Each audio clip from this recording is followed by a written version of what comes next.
At the airport parking lot, I found my son sleeping in his car with his twins. The windows were covered with old newspapers to block out the sun, and the air inside smelled of stale sweat and despair.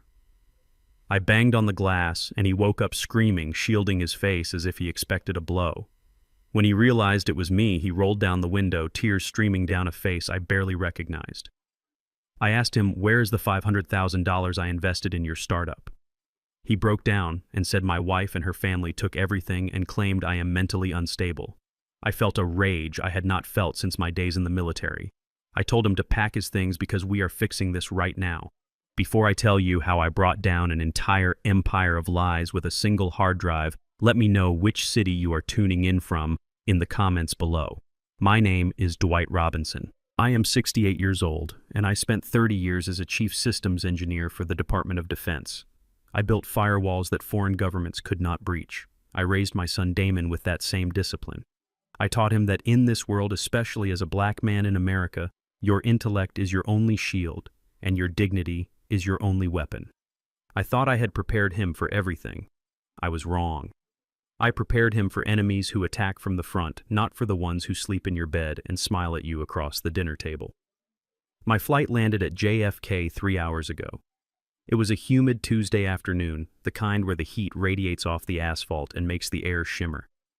I stood at the pickup curb with my 2 suitcases checking my watch. Damon was never late. Punctuality was the first lesson I taught him when he learned to tell time. He was supposed to be here in his new Tesla Model S, the car he bought after his company secured its first major round of funding. That car was the symbol of his success, the proof that the $500,000 I had entrusted to him, my entire life savings, and the buyout from my patent was bearing fruit. 20 minutes passed. Then 40. I called his phone. Straight to voicemail. I called again. Voicemail. A knot of uneasiness began to tighten in my stomach. It was not the worry of a parent fearing a car accident. It was something deeper, an instinct honed by decades of assessing threats. I decided to walk to the long-term parking lot. Damon had mentioned once that he sometimes parked there to save money when he had meetings at the airport hotel. It was a long shot, but I needed to move. I needed to do something other than stand there and sweat in my suit. The parking lot was a sea of metal stretching as far as the eye could see. I walked the rows, my suitcases rattling over the uneven pavement. Row G, row H, row I. My eyes scanned for the sleek black curve of a Tesla. It was nowhere. I was about to turn back to call a taxi and head to his house in the Hamptons when I saw it. Tucked away in the far corner of the lot under the shadow of a concrete pillar was a rusted blue Ford Taurus. I stopped dead in my tracks. I knew that car. It was the clunker Damon drove in college. He was supposed to have sold it 5 years ago when he got his first paycheck. Why was it here, and why were the windows obscured by pages of the Wall Street Journal taped from the inside? I approached slowly. The car looked abandoned. A layer of dust coated the hood, and a parking ticket fluttered under the wiper blade. But then I saw the condensation on the inside of the glass. Someone was breathing in there. I stepped closer and peered through a gap in the newspaper. My heart hammered against my ribs. In the back seat, curled up against each other in a tangle of limbs, were my grandsons, Leo and Lucas. They are 5 years old. They were wearing dirty t-shirts, and Lucas was clutching a half-eaten bag of crackers. In the driver's seat, slumped over the steering wheel, was Damon. He looked like a ghost. His beard was overgrown, his shirt was stained, and he had lost at least 20 pounds since I saw him at Christmas. This was not the CEO of a rising tech unicorn. This was a man on the run. I dropped my suitcases. The sound echoed in the empty lot. I pounded on the driver's side window with the flat of my hand. Damon jerked awake. His eyes went wide, filled with a primal terror. He threw his hands up, cowering against the door. "Please don't hurt them," he screamed, his voice muffled by the glass. "Please, I will sign the papers." "Damon," I roared. "It is me. Open the door." He blinked his eyes, focusing slowly. "Dad," he mouthed. He fumbled with the lock, his hand shaking so badly he missed the latch twice. Finally, the door creaked open. The smell hit me instantly. It was the stench of unwashed bodies, fast food wrappers, and fear. It was the smell of a cage. I reached in and grabbed him by the shoulder, pulling him out of the car. He stumbled, his legs weak. I held him up, this grown man who used to tower over me now, trembling like a leaf in the wind. "What is this, Damon?" I demanded, my voice shaking with a mixture of fury and heartbreak. Why are my grandsons sleeping in a car that smells like a dumpster? Where is your house? Where is your car? He looked at the ground, unable to meet my eyes. They are gone. Dad, everything is gone. I gripped his shoulders tighter. Look at me. I gave you $500,000. That was not just money, Damon.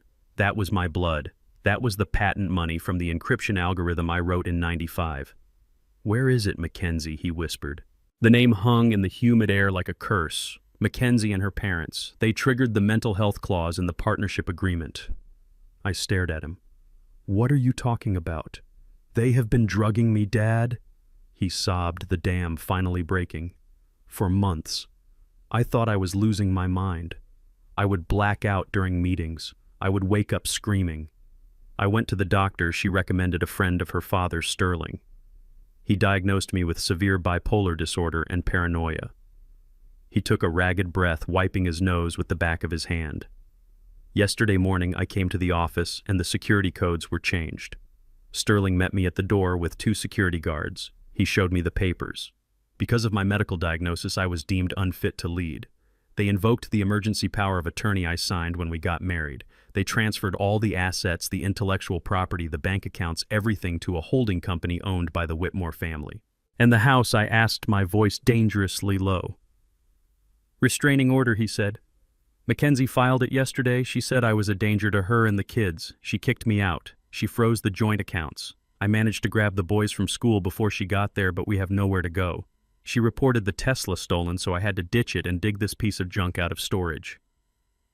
I looked at my son.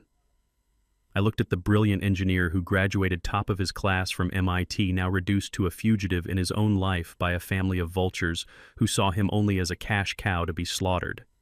The Whitmore family, Sterling and Candace. I had never liked them. They smiled too much. They made too many jokes about how articulate Damon was. They were the kind of people who thought they owned the world by birthright, and people like us were just guests allowed to serve them. You grabbed the boys, I asked. That means she has legal grounds to claim kidnapping. She already has, Damon whispered. I did not scream. I did not yell. A cold calm washed over me. It was the same calm I felt when I had to disarm a live explosive in Beirut in '83. Panic is a luxury we cannot afford. I looked into the back seat. Leo and Lucas were stirring. Grandpa Leo rubbed his eyes. Are we going home now? Yes, I said, my voice steady, but not the home you know. I turned back to Damon. Get the boys. Get whatever clothes you have. Leave the car here. But Dad, Damon stammered, if we leave the car, we have nothing. We are broke. You are not broke, I said, reaching for my wallet. You are Robinson, and you have me. I have my pension, and I have something Sterling Whitmore does not have. I know how to build systems, and I know how to destroy them. Just then, Damon's phone buzzed in his pocket. He pulled it out, and his face went pale. He held the screen up for me to see. It was a text message from Mackenzie. It read, I know you are at the airport. You have 1 hour to bring the kids back and turn yourself into the nearest police station. If you don't, I will tell the press about your drug addiction. Daddy has already drafted the press release. Don't make this ugly, Damon. You know you can't win. I stared at the screen. I memorized the number. I looked at the timestamp. She is tracking the phone, I said. Damon nodded, his hands trembling again. What do we do? She is going to ruin me, Dad. The company is about to IPO. If this gets out, my reputation is destroyed forever. I took the phone from his hand. I looked at the sleek device, the digital leash that she was using to choke the life out of my son. Let her try, I said. I threw the phone onto the concrete. It shattered with a satisfying crunch. Then I crushed it under the heel of my boot until it was nothing but glass and dust. Get in my rental car, I ordered. We are going to a hotel. One where they take cash and don't ask questions. But Dad, the police... Damon started. Let them come, I said, opening the door for my grandsons. Sterling Whitmore thinks he is playing chess with a scared boy. He does not know he just sat down at the table with a grandmaster. He wants to talk about mental instability. Fine. I am going to show him exactly what a focused, angry black man is capable of. I ushered them into the rental. As I drove out of the parking lot, leaving the ruins of Damon's old life behind in that rusted Ford, I looked in the rearview mirror. The sun was setting, casting long shadows over the city. The war had started. and Mackenzie Whitmore had just made the first and last mistake of her life. She woke up the wrong father. As I merged onto the chaotic flow of the Van Wyck Expressway, I kept my eyes fixed on the rearview mirror more than the road ahead. The rental car smelled of synthetic lemon air freshener, which did a poor job of masking the scent of stale cigarette smoke, but it was a sanctuary compared to the parking lot we had just fled. Damon sat in the passenger seat with his head resting against the cool glass and his eyes vacant and hollow. In the back seat, Leo and Lucas had finally succumbed to exhaustion and were sleeping in a tangle of limbs and seatbelts. I checked the mirror again. A black sedan was 3 car lengths behind us, matching my speed perfectly. When I changed lanes to the right, the sedan did the same. When I accelerated to pass a slow-moving truck, the sedan closed the gap. It was not a police car. The grille lacked the hidden lights, and the suspension was too soft. This was a private investigator. Mackenzie was not just relying on the law, she was relying on paid eyes to hunt us down like animals. I did not tell Damon about the tail because he was already vibrating with anxiety, and one more shock might shatter him completely. Instead, I took the next exit, sharply cutting across 2 lanes of traffic at the last second. The sedan tried to follow but was blocked by a honking delivery truck. I watched the black car fade into the distance, but I knew they would find us again soon. Technology made disappearing nearly impossible for the average man, but I was not an average man. We needed a place to stay, but the Marriott or the Hilton were out of the question. Any hotel that required a credit card or a driver license scan would trigger an alert in the banking system that Mackenzie controlled. We needed a place that operated in the gray areas of society. I drove for another hour, heading away from the affluent suburbs and into the industrial grid of Queens. I pulled into the parking lot of the Starlight Motel. The neon sign buzzed with a dying flicker and half the letters were burnt out. It was the kind of place where people rented rooms by the hour, and questions were never asked as long as the cash was green. I woke Damon gently. "We are here," I said. He looked at the peeling paint on the motel walls and the shady characters loitering near the vending machine, and he recoiled. "Dad, we cannot stay here. It is dangerous." I looked him in the eye and said, "The only danger to us right now is a paper trail." I went into the lobby alone. The clerk was a man with grease stains on his shirt who did not even look up from his small television. I placed $200 in cash on the counter. "I need a room for 2 nights, I said. "No ID, no housekeeping, and if anyone comes asking about a man with 2 kids, you never saw us." The clerk swiped the cash with a practiced hand and slid a brass key across the counter. "Room 104 around the back." The room smelled of bleach and old carpet, but the sheets looked clean enough.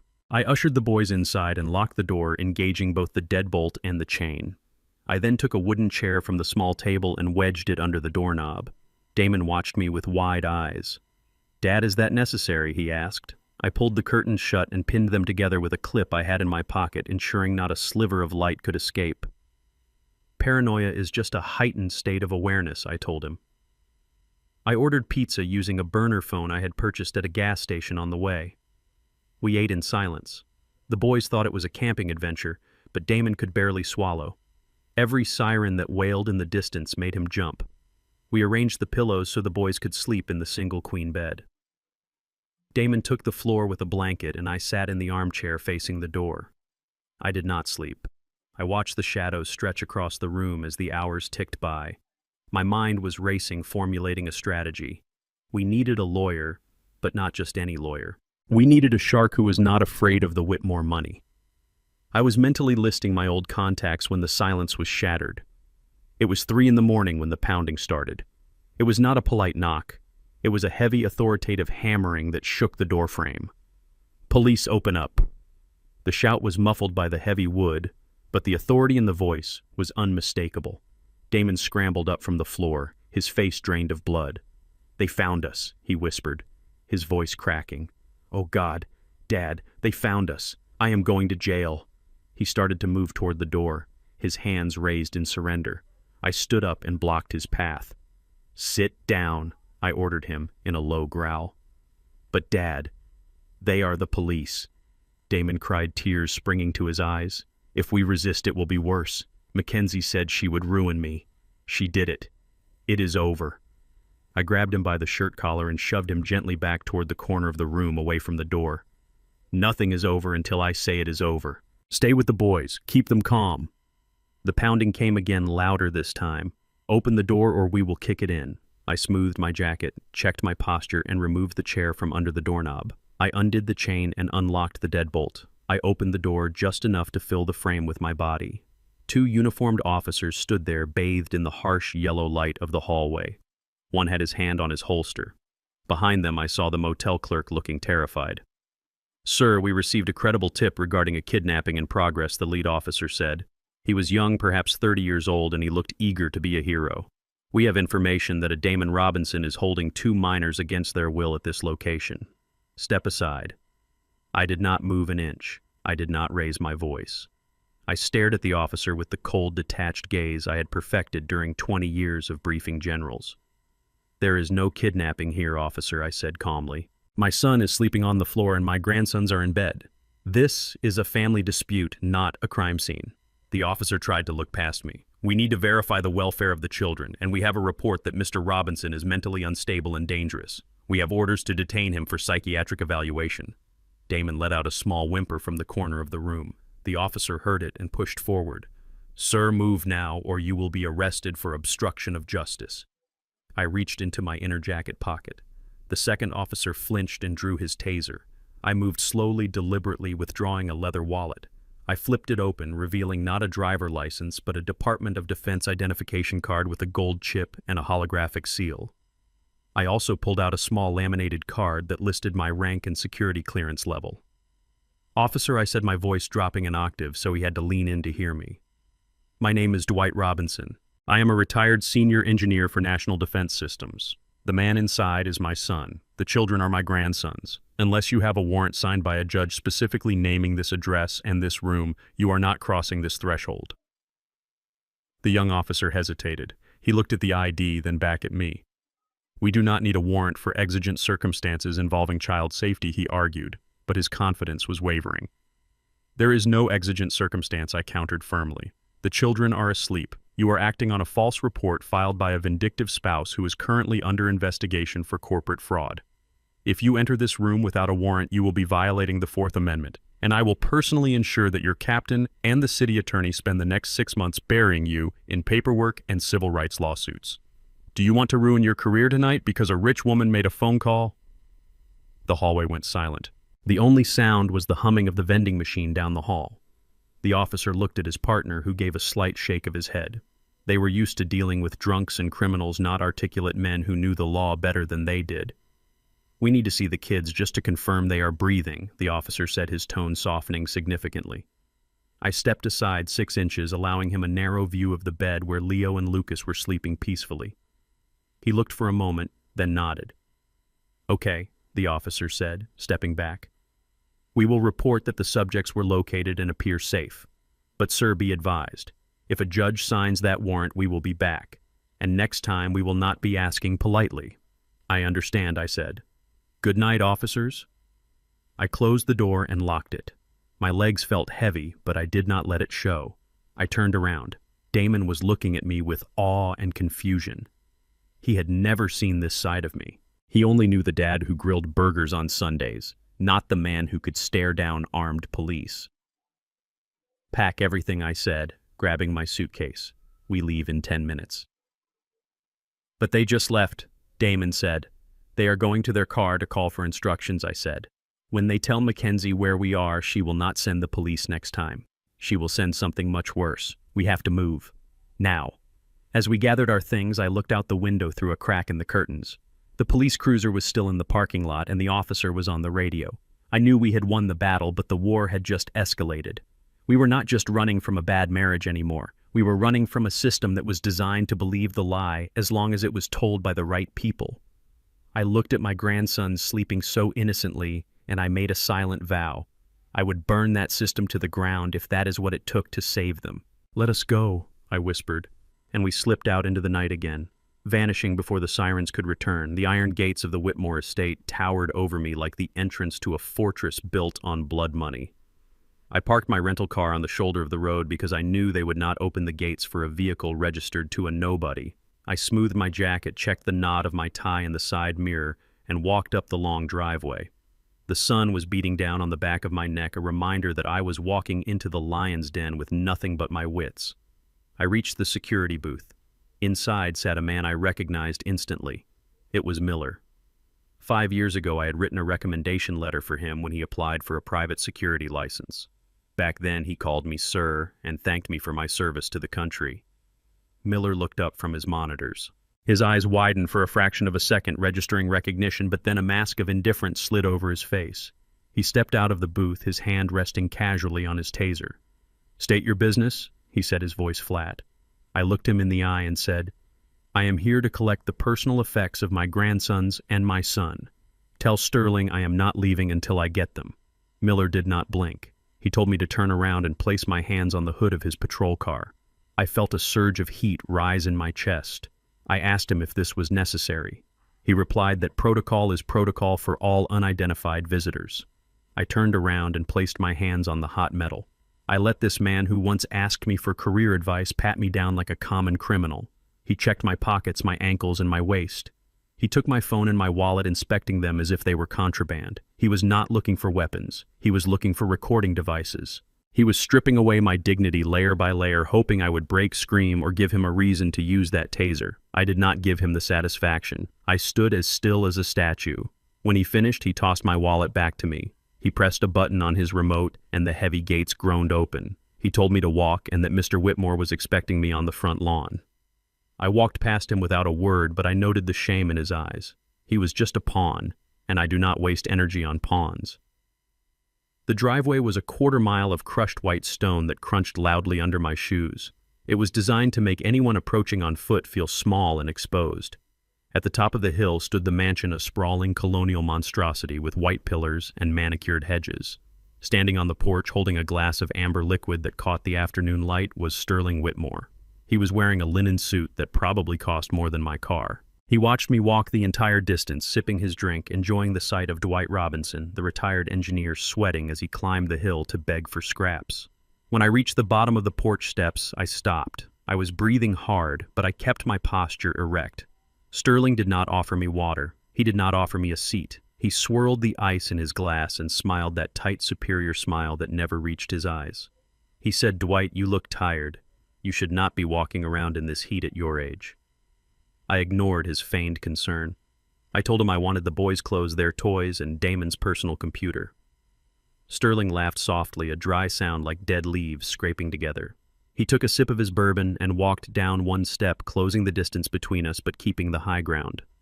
He told me that I was confused about how the world works. He said that Damon does not own anything anymore. The computer belongs to the company. The clothes were bought with money from the joint account, which is currently frozen pending the investigation into Damon's financial misconduct. I looked at him and asked him how he sleeps at night, knowing he framed a man who looked up to him as a father figure. Sterling sighed, looking bored. He told me that I was being dramatic. He said that Damon is a brilliant coder, sure, but he is not a leader. He said people like Damon, and by extension people like me, are good at the mechanics of things. We are good at following instructions and building what we are told to build. But we lack the pedigree to manage wealth. We lack the vision to sit at the big table. He leaned in closer, and I could smell the expensive alcohol on his breath. He said he did what had to be done to save the company. He claimed Damon was unstable, emotional, and erratic. He said he was doing Damon a favor by relieving him of the burden of leadership. He called it a business correction. He said our investors, real investors from old families, were getting nervous seeing a boy from the inner city trying to run a $50 million corporation. They wanted stability. They wanted a face they could trust. And let us be honest, Dwight Sterling said, dropping his voice to a conspiratorial whisper, Damon does not have the right face for a $1 billion IPO. I clenched my fists at my sides so hard my fingernails dug into my palms. This was not about mental health. This was not about business. This was about a group of entitled vultures who believed that our brilliance was theirs to harvest. They saw my son as a workhorse to plow their fields, but they would never let him sleep in the big house. I looked at Sterling and told him that he was a thief and a liar. I told him that he underestimated us. Sterling just laughed again. He finished his drink and turned his back on me. He waved his hand dismissively toward the side of the house near the garage. He said the maid had put some bags out by the curb. He said I could take whatever trash was there, but if I ever set foot on his property again, he would have Miller shoot me for trespassing. He walked back inside and closed the heavy oak door, leaving me standing alone in the heat. I walked to the side of the house. There, piled next to the overflowing recycling bins, were 6 black garbage bags. They had been thrown there carelessly, some of them ripped open by raccoons or stray cats. I knelt down on the pavement. I felt the heat radiating through my trousers. I began to untie the knots, my hands shaking not from age but from a cold, focused fury. The first bag contained Leo's clothes. His favorite dinosaur pajamas were stained with coffee grounds. Someone had deliberately poured waste into the bag. I pulled them out, shaking off the filth, and folded them as best I could. The next bag held Lucas's stuffed animals. The teddy bear I had bought him when he was born was there, its head ripped off. This was not just disposal, this was violence. It was a message intended to hurt my grandsons. I moved to the third bag. It was heavier. I ripped it open and found a jumble of electronics. Cables, old keyboards, cracked monitors. This was Damon's junk drawer, the things he kept for spare parts. I sifted through the tangle of wires. My fingers brushed against something hard and metallic at the bottom of the bag. I pulled it out. It was an external hard drive. The casing was shattered. It looked like someone had taken a hammer to it. The plastic shell was hanging by a thread, and the metal platter inside was exposed to the air. Sterling Whitmore saw a broken piece of junk. He saw trash. He thought that by smashing the casing he had destroyed the information. He was a man of finance, a man of appearances. He did not understand the resilience of technology. He did not know that the platters inside a server-grade drive are made of glass and ceramic composites, designed to survive extreme conditions. I turned the drive over in my hands. The connection port was bent, but the disk itself looked intact. I remember Damon telling me years ago that he kept a local backup of his raw code, the original kernel that I had helped him design, on a standalone drive that never touched the cloud. I looked at the house. I could see the silhouette of Mackenzie watching me from an upstairs window. She probably enjoyed seeing her father-in-law kneeling in the garbage. She thought she had stripped us of everything. She thought she had won. I stood up, wiping the dirt from my knees. I placed the broken hard drive into my jacket pocket right next to my heart. It felt heavy, like a loaded gun. I gathered the bags of clothes, throwing them over my shoulder. As I walked back down that long white driveway, the crunch of the stones sounded different. It no longer sounded like oppression. It sounded like a countdown. Sterling Whitmore had made a fatal error. He had judged a book by its cover, and he had judged a machine by its casing. He had thrown away the only thing that could destroy him, and he had personally invited me to come and pick it up. I reached the gate, and Miller opened it without looking at me. I walked out not as a defeated old man, but as a soldier who had just recovered the nuclear codes. The war was on. We lived in the shadows of that motel room for 3 days, watching the world outside destroy my son's reputation through the glowing screen of a laptop. The Whitmore family did not just steal Damon's company, they launched a scorched earth campaign to ensure he could never return. Every morning brought a new headline, each one more vicious than the last. Tech prodigy melts down. Founder of MedAI accused of embezzlement to fund drug habit. Sources say Damon Robinson was unstable for months. They were not just lies, they were carefully crafted narratives designed to dehumanize him. They used photos of him looking tired from 18-hour workdays and captioned them as evidence of addiction. They took his passion for coding and spun it as manic obsession. Damon sat on the edge of the bed scrolling through the comments section, which is a form of self-harm I tried to stop him from inflicting. People who had never met him were calling him a disgrace and a junkie, but the knife twisted deeper when he opened the financial news. The valuation of his company, now under the sole control of Sterling Whitmore, had jumped 20% in 48 hours. The market was cheering for his destruction. Wall Street loved the idea of the erratic black founder being replaced by the steady hand of the old money white establishment. Damon threw the laptop across the room. "They are erasing me, Dad," he screamed, his voice cracking with impotence. "They are getting richer because I am gone." I looked at the broken screen and then at my son. I told him that this is exactly what they want. They want you to break. They want you to scream where no one can hear you. But we are not going to scream. We are going to listen. I left the boys with Damon and drove to a diner on the outskirts of the city. It was the kind of place where the coffee tasted like burnt rubber and the patrons kept their heads down. I walked to the back booth where a man was already waiting. Frank was an ex-Navy intelligence officer who now ran a private investigation firm that specialized in problems the police would not touch. We had served together in the Gulf. He did not ask how I was. He simply slid a manila envelope across the sticky table. "You are not going to like this, Dwight," he said. I opened the envelope. Inside were dozens of high-resolution photographs taken over the last 2 weeks. The first few showed Mackenzie shopping. She was walking out of Cartier on Fifth Avenue, swinging a bag that likely cost more than my car. She was smiling. It was the smile of a woman who had won the lottery. But the dates on the photos were damning. She was buying diamond earrings on the same day she claimed Damon was terrorizing her and the children. She was eating lunch at Le Bernardin while Damon was supposedly having a psychotic break. The narrative of the terrified, abused wife crumbled with every glossy print. But the real weapon was in the second stack of photos. Frank had followed her to a boutique hotel in Soho. She did not go there alone. In the picture, she was meeting a man. They were holding hands in the lobby. They were kissing in the elevator. I recognized the man instantly. It was Jonathan Pierce. He was the chief financial officer of the venture capital firm that was about to acquire Damon's company. The pieces of the puzzle slammed into place with the force of a sledgehammer. This was not just a family dispute. This was corporate espionage disguised as a divorce. Mackenzie was sleeping with the man who controlled the money. They had conspired to oust Damon to lower the acquisition price and then split the proceeds. Pierce would get the company for cheap, and Mackenzie would get the divorce settlement and the freedom to be with her lover. It was a coup d'etat fueled by lust and greed.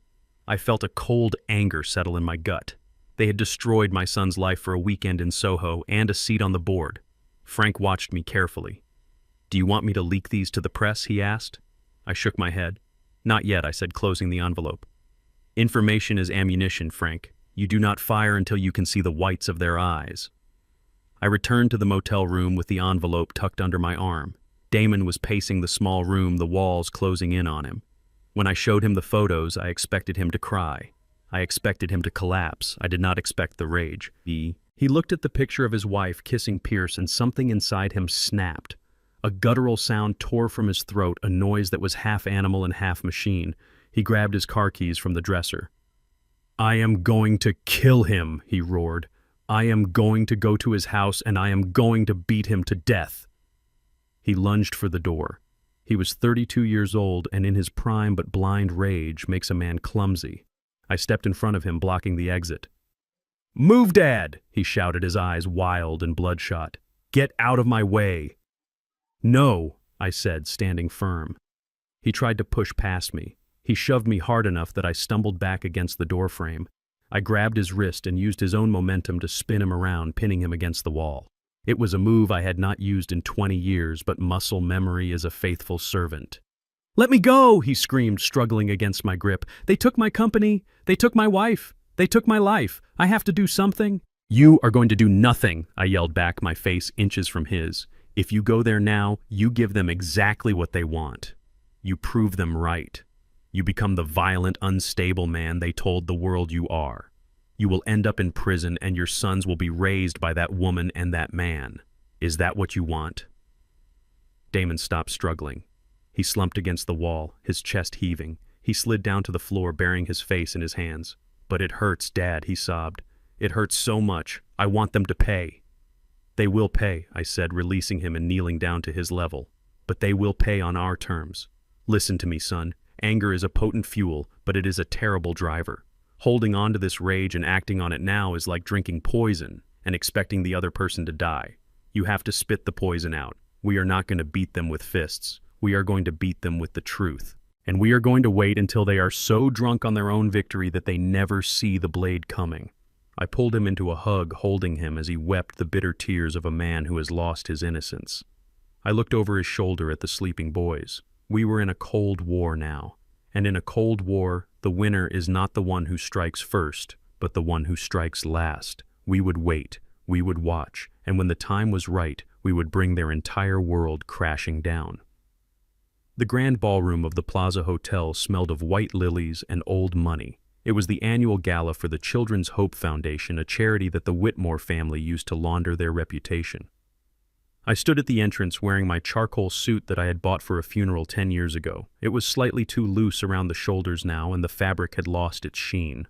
Around me, men in tuxedos that cost more than my annual pension were laughing and clapping each other on the back. Women in silk gowns glided across the marble floor like swans on a lake of gold. I felt the familiar tightening in my chest, the instinct to straighten my spine and stand tall as a soldier should. But tonight, I could not be a soldier. Tonight, I had to be a casualty. I let my shoulders slump forward. I relaxed the muscles in my face, allowing the exhaustion of the last week to drag my features down. I shuffled my feet slightly when I walked, creating the gait of a man who has been beaten by life. The security guard at the door looked at my invitation with suspicion. It was a pity invite sent weeks ago before the war started, intended to show how inclusive the Whitmores were. He scanned me up and down, his lip curling slightly, but he let me pass. As I stepped into the room, the noise of the party seemed to dampen. Heads turned, whispers rippled through the crowd like wind through dry grass. They knew who I was. I was the father of the disgrace. I was the father of the drug addict who had tried to ruin the great Sterling Whitmore. I saw them looking at me. Their eyes were not filled with empathy, but with a morbid curiosity. It was the same way people look at a car crash on the highway. I heard a woman whisper loudly to her husband, "That is him. That is the father. He looks terrible." I kept my head down, clutching my hat in my hands like a beggar. I needed them to see a broken man. I needed them to see a man who had no fight left in him. If they saw even a spark of defiance, the trap would fail. I walked toward the center of the room where a large ice sculpture of a guardian angel was melting slowly under the chandeliers. Sterling and Mackenzie were holding court near the open bar. Sterling looked flushed and triumphant, holding a crystal tumbler of scotch. Mackenzie was wearing a red dress that looked like a wound against her pale skin. She was laughing at something the mayor was saying, her hand resting possessively on Sterling's arm. When they saw me, the laughter stopped. The circle of sycophants around them parted, leaving me standing alone in the clearing. The silence that fell over that corner of the room was heavy and suffocating. Sterling smiled, but it was a smile that showed too many teeth. "Well, look who decided to join us," he boomed, his voice carrying over the music. "Dwight Robinson, we did not think you would have the face to show up here after what your son did." I took a step forward, my hands trembling. The trembling was fake, but the nausea I felt was real. "Mr. Whitmore," I said, my voice raspy and weak. "Please, I need to speak with you." "Speak, then," Sterling said, spreading his arms wide. "We are all friends here. We have nothing to hide." I looked around at the faces of the city's elite. They were waiting for the show. I swallowed my pride. It tasted like ash. "It is about Damon," I said, lowering my eyes. "He is in a bad way. The withdrawal symptoms are severe. We are living in a motel. I have run out of money for his medication. I have run out of money for food for the boys." Mackenzie stepped forward. She swirled her wine glass, staring at me with cold amusement. "And whose fault is that, Dwight?" she asked. "We offered him help. We offered him the best facility in the state. But you kidnapped him. You chose this. I know I said," letting my voice crack, "I know I was wrong. I thought I could handle it. But I cannot. He is sick. He needs help. I am just an old man on a pension. I cannot fight anymore." A murmur of agreement went through the crowd. See, they were thinking. The Whitmores were right all along. The son is a junkie and the father is incompetent. Sterling took a sip of his drink, enjoying the moment. He was the benevolent king, and I was the peasant at the gate. "So what do you want, Dwight? Do you want us to take him back?" "No," I said quickly. "He is too ashamed. He just needs to go to a private clinic upstate. But they require a deposit, $10,000. Please, Sterling, for the sake of the grandchildren. Just help us this one time and we will disappear. We will never bother you again." Sterling looked at Mackenzie. They exchanged a look of pure predatory satisfaction. This was what they wanted. Total surrender. Sterling reached into his jacket pocket and pulled out a checkbook. The sound of him uncapping his fountain pen was the only sound in the room. $10,000, he said, writing the numbers with a flourish. "That is a lot of money for a mistake, Dwight. But we are a charitable family. We believe in mercy even for those who bite the hand that feeds them." He tore the check from the book, but he did not hand it to me. He held it between two fingers, just out of my reach. But there is a condition, Sterling said. Anything I said reaching out my hand. Sterling pulled the check back. We need to make sure this money is actually used for his treatment and not for more drugs. And we need to protect our company from any future outbursts. If you admit that Damon is unwell, then we can help him. Mackenzie reached into her purse and pulled out a folded document. She had brought it with her. They had anticipated this. Or perhaps they carried it everywhere, just hoping for this moment. Sign this, she said, thrusting the paper at me. It is an affidavit. It states that you as his father have witnessed his psychotic behavior and his drug use. It confirms that he was mentally incapacitated when he questioned the transfer of the company assets. Sign this and the money is yours. I looked at the paper. The text was dense, but the meaning was clear. By signing this, I would be legally destroying my son's credibility forever. I would be validating their theft. I would be giving them the shield they needed to survive the IPO. I hesitated. I looked at the check fluttering in Sterling's hand. I looked at Mackenzie's expectant face. I looked at the crowd judging me. Please, I whispered. Do I have to? If you want to save his life, you do, Sterling said coldly. Kneel to the truth, Dwight. Accept that you failed him. I felt a fire in my belly so hot I thought it would burn through my shirt, but I doused it with ice. I slowly took the pen from Sterling. My hand shook violently as I brought the tip to the paper. I felt the eyes of the room on my back. I was selling my son. That is what they thought. I signed. Dwight David Robinson. The ink was black and permanent. Mackenzie snatched the paper from me before the ink was even dry. She scanned the signature, checking it against her memory of my handwriting. She smiled a genuine smile of victory. Finally, she said, tucking the document into her clutch safely next to her lipstick. You finally did the right thing, Dwight. Sterling flicked the check at me. It fluttered to the floor, landing near my shoe. He did not hand it to me. He made me bend down to pick it up. Use it wisely, he said, turning back to the mayor. And get that boy some help. I bent down. My knees cracked. I picked up the piece of paper that represented their arrogance. $10,000 to buy a $50 million lie. I put the check in my pocket. Thank you, I mumbled. Thank you for your generosity. I turned and walked away. The crowd parted for me again, but this time the whispers were different. They were dismissive. I was no longer a threat. I was a tragedy. A pathetic footnote in the Whitmore success story. I walked out of the ballroom. I walked through the lobby past the doorman who looked through me as if I were a ghost. I pushed through the revolving doors and stepped out into the cool night air of the city. The noise of the traffic was loud and chaotic, but to me it sounded like music. I walked around the corner into the shadows of an alleyway where the streetlights did not reach. I stopped. I stood up straight. The slump in my shoulders vanished. The tremble in my hands disappeared. I took a deep breath, filling my lungs with the gritty air. I reached into my pocket and pulled out the check. I looked at Sterling's signature. Then I pulled out my phone. I dialed Frank. Did you get it? Frank asked. I got it, I said, my voice steady and hard as steel. I have the check. And the affidavit, Frank asked. They have it, I said. They are probably toasting to it right now. Good, Frank said. That check is proof of payment.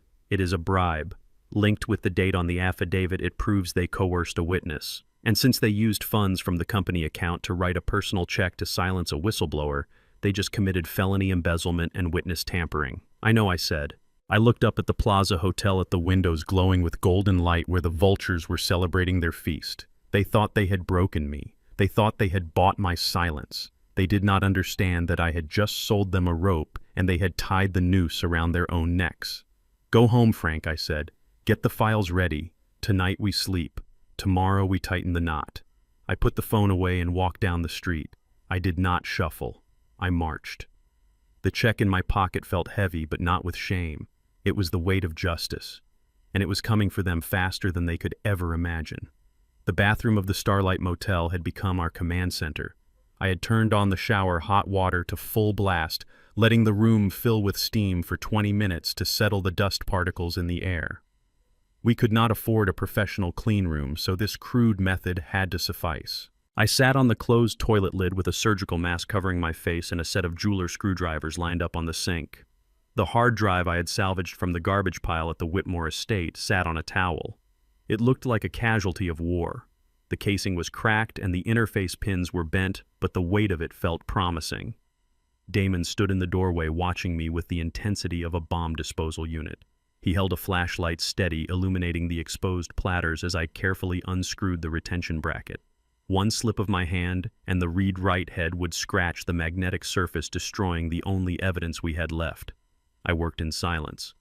My hands, which had once rewired guidance systems for cruise missiles, were now fighting to save my family.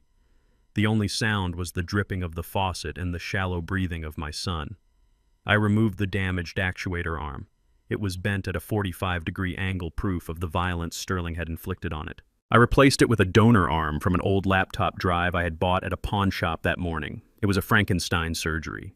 I connected the drive to our laptop using a SATA to USB bridge. I looked at Damon and nodded. "Plug it in," I said. He pushed the connector into the port. We held our breaths. The drive whirred. It clicked once, then twice. My heart hammered against my ribs. Then came the sweet sound of the platters spinning up to speed, a high-pitched whine that sounded like victory. The laptop screen flickered. A folder icon appeared. We were in. Damon let out a breath that sounded like a sob. "It is all there," he whispered, scrolling through the directory. Every line of code, every version history, the entire neural network architecture. He looked at me with tears in his eyes. "We can prove I wrote it, Dad.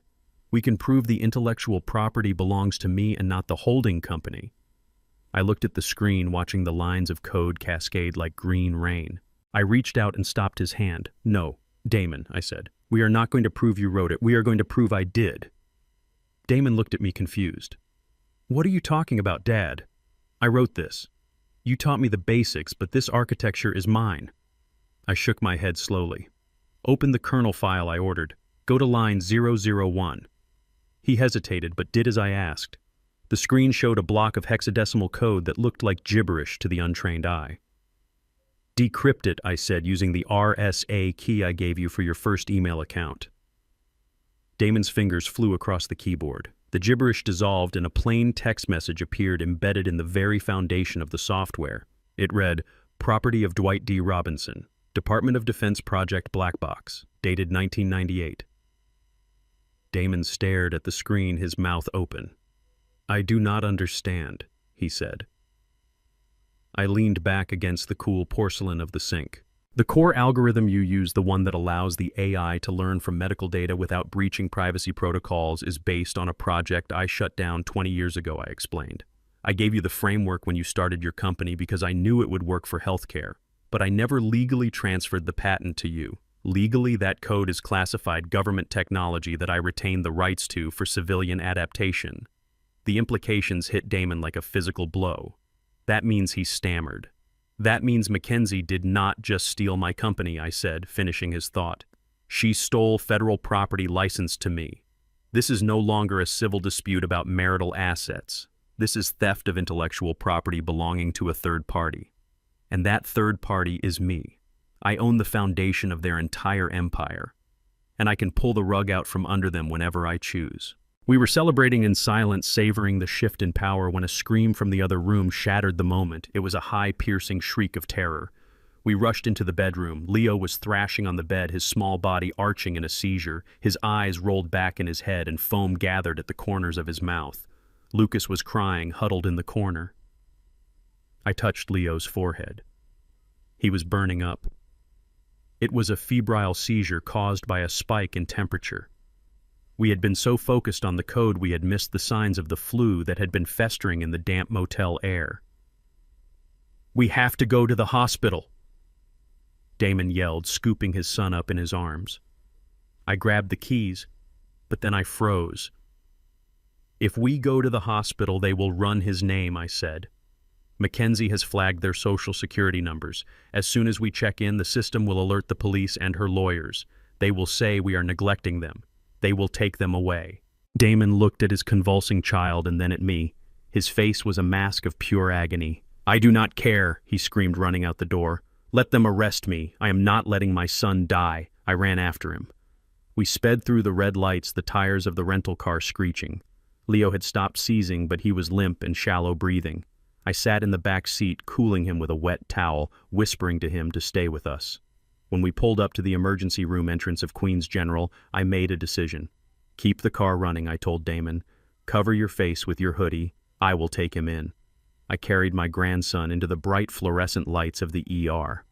The triage nurse took one look at the limp boy in my arms and rushed us back, bypassing the registration desk. Doctors swarmed around us. They hooked Leo up to monitors. They gave him medication to lower the fever. I stood in the corner watching the heart rate monitor stabilize. My own heart was racing faster than the machine's. A nurse with a clipboard approached me. "Sir, we need the patient's information for the records," she said, her pen hovering over the paper. I looked at her name tag. It said Sarah. "Sarah," I said, my voice low and desperate. "My wallet is in the car. My son is parking it. He will be in shortly." She looked at me skeptically. "Okay, but I need a name," she insisted. I hesitated. If I gave the real name, the digital tripwires would snap. If I gave a fake name, and they found out, I would be charged with fraud. Just then I saw two uniformed police officers walk into the ER entrance. They were laughing, drinking coffee, but their presence was a thunderclap. They walked toward the reception desk. I saw the receptionist point toward the triage area. She was pointing at me. She must have recognized us from the news, or perhaps the car plate had been spotted. I looked at Leo. He was sleeping peacefully now the crisis passed. I looked at the back exit sign glowing red down the hall. I leaned over and kissed my grandson on the forehead. "I am sorry, little man," I whispered. I walked over to the nurse. "I am going to get the insurance card from the car," I said. Before she could answer, I turned and walked calmly toward the main doors. As soon as I was out of her line of sight, I bolted for the side exit. I sprinted to the car where Damon was waiting, engine idling. "Go!" I yelled, jumping in. "Go now." Damon looked at the empty back seat. "Where is Leo?" he asked, panic rising in his throat. "He is safe," I said, buckling my seatbelt. "The doctors have him. He is stable, but the police are inside. If we stayed, they would have arrested us both and Lucas would have gone to foster care. We have to leave him, Damon." "No," Damon screamed, gripping the steering wheel. "I cannot leave him alone. He is not alone," I said, grabbing his arm. "He is in a hospital. They will call Mackenzie. She will come for him, and she will take him back to the mansion." Damon slammed his hand against the dashboard, sobbing. "You made me abandon my son. I saved your son," I said, my voice hard to hide my own heartbreak. "And now you have to save yourself so we can get him back. Drive." We peeled out of the parking lot just as the police officers ran out of the emergency room doors. We vanished into the city traffic, leaving a piece of our souls behind. The war had just claimed its first hostage. And now it was no longer about money or code. It was about blood.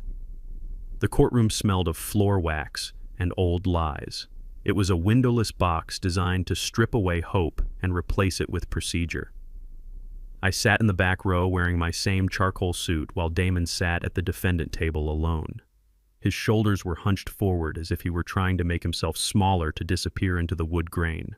Across the aisle, the Whitmore family looked like a portrait of American royalty. Mackenzie was wearing a modest navy dress and a pearl necklace that signaled conservative values and maternal grace.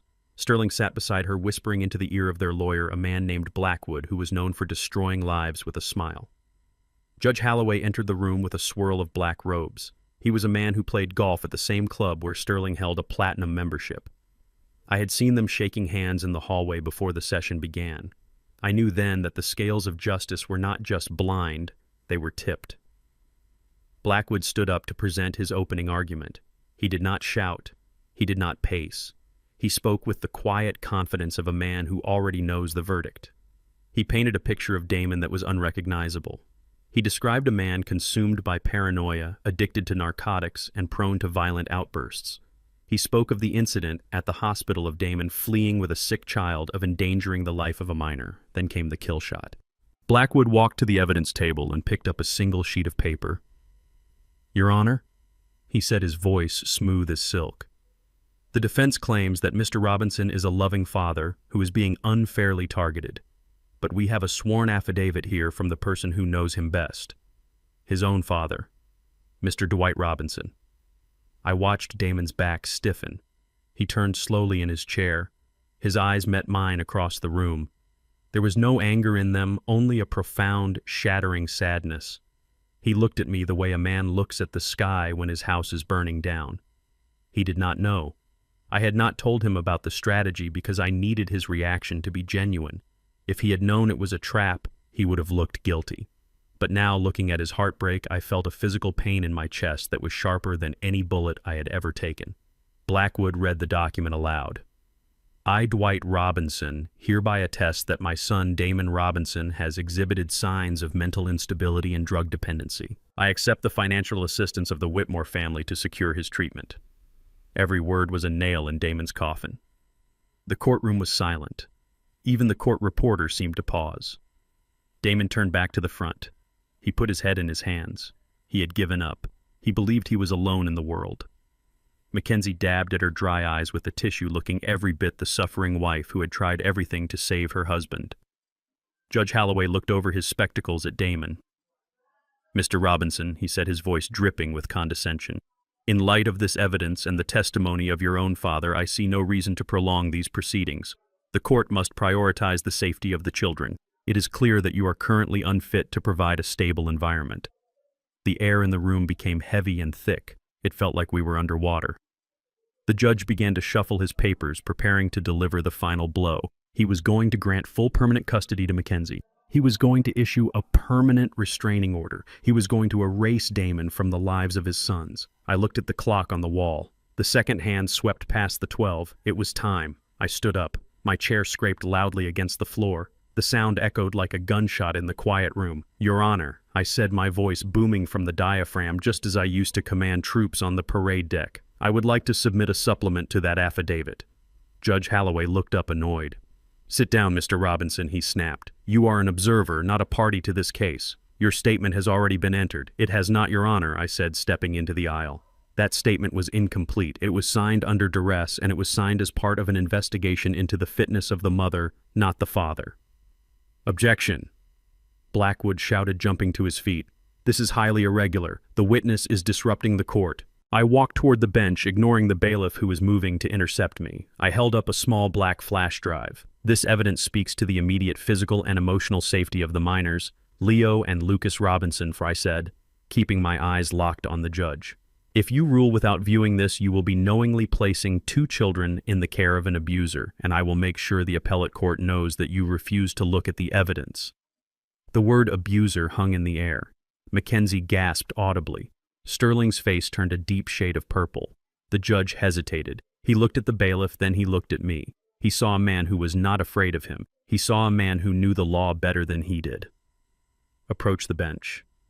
Holloway grunted. I walked past Damon. I did not look at him. I could not bear to see the confusion in his eyes yet. I handed the drive to the clerk. Play file dated October 14th, I said. The clerk plugged the drive into the court system. The large screens on the walls flickered to life. The video was grainy at first, taken from a button camera I had sewn into Leo's teddy bear months ago, before all of this started, because I had suspected something was wrong. The image resolved. It was the nursery in the Whitmore mansion. Mackenzie was there. She was not wearing her pearls. She was wearing a silk robe and holding a glass of wine. Leo and Lucas were sitting on the floor crying. They had spilled some juice on the white carpet. The audio was crisp. Shut up, Mackenzie screamed. Her face was twisted into a mask of pure hatred. You stupid little brats. Look what you did to my carpet. Do you know how much this cost? She kicked the toys across the room. Leo flinched. I hate you, Leo cried. I want my daddy. Your daddy is a loser, Mackenzie hissed, looming over the 5-year-old. And you are going to be a loser just like him. I wish I never had you. You ruined my body, and now you are ruining my house. If you do not stop crying, I will lock you in the basement again. Do you hear me? The video cut to another clip. Mackenzie was on the phone, ignoring Lucas, who was pulling on her robe, asking for food. She pushed him away hard enough that he fell and hit his head on the table. She did not even look down. She just kept talking about her spa appointment. The courtroom was deadly silent. It was the silence of a tomb. I turned to look at Mackenzie. The color had drained from her face. She looked like a wax statue that was beginning to melt. She gripped the table, her knuckles white. Sterling was staring at the screen, his mouth slightly open. He had known his daughter was spoiled, but he had not known she was a monster. Or perhaps he had known and simply not cared. I turned back to the judge. The video ended. The screen went black, but the echo of her screaming voice seemed to vibrate in the walls. That is the mother you are about to give custody to, Your Honor, I said quietly. That is the woman who claims my son is the danger. Judge Holloway took off his glasses. He rubbed the bridge of his nose. He looked at Blackwood, who was frantically shuffling papers, trying to find a defense where there was none. "There is no defense for cruelty, Mr. Blackwood," the judge said, his voice low and dangerous. "Do you have an explanation for this?" "Your Honor," Blackwood stammered. "The context of the video is unclear. It could be edited. It could be—" "Save it," Holloway snapped. He looked at Mackenzie with open disgust. "Mrs. Whitmore, you are to surrender your passport immediately. The court is ordering an emergency evaluation of your home environment." "But," Your Honor, Blackwood protested. "Silence," the judge roared, slamming his gavel. "The custody ruling is suspended. Temporary custody of the minors is granted to the father, Mr. Damon Robinson, effective immediately pending a full investigation. The children are to be transferred to him within the hour." Damon let out a sound that was half laugh and half sob. He slumped forward, his forehead touching the table. He was shaking. I walked back to him. I put my hand on his shoulder. He looked up at me. His eyes were wet. "You knew," he whispered. "You knew all along." "I told you," I said, squeezing his shoulder. "We do not fight with fists. We fight with the truth." Mackenzie was screaming now. She was shouting that it was a setup, that the video was fake, but the bailiff was already moving her toward the exit. Sterling stood up, glaring at me with a hatred that burned hotter than the sun. He pointed a shaking finger at me. "You will regret this, Dwight," he spat. "You think this is over. I will bury you." I looked him dead in the eye. I adjusted my tie.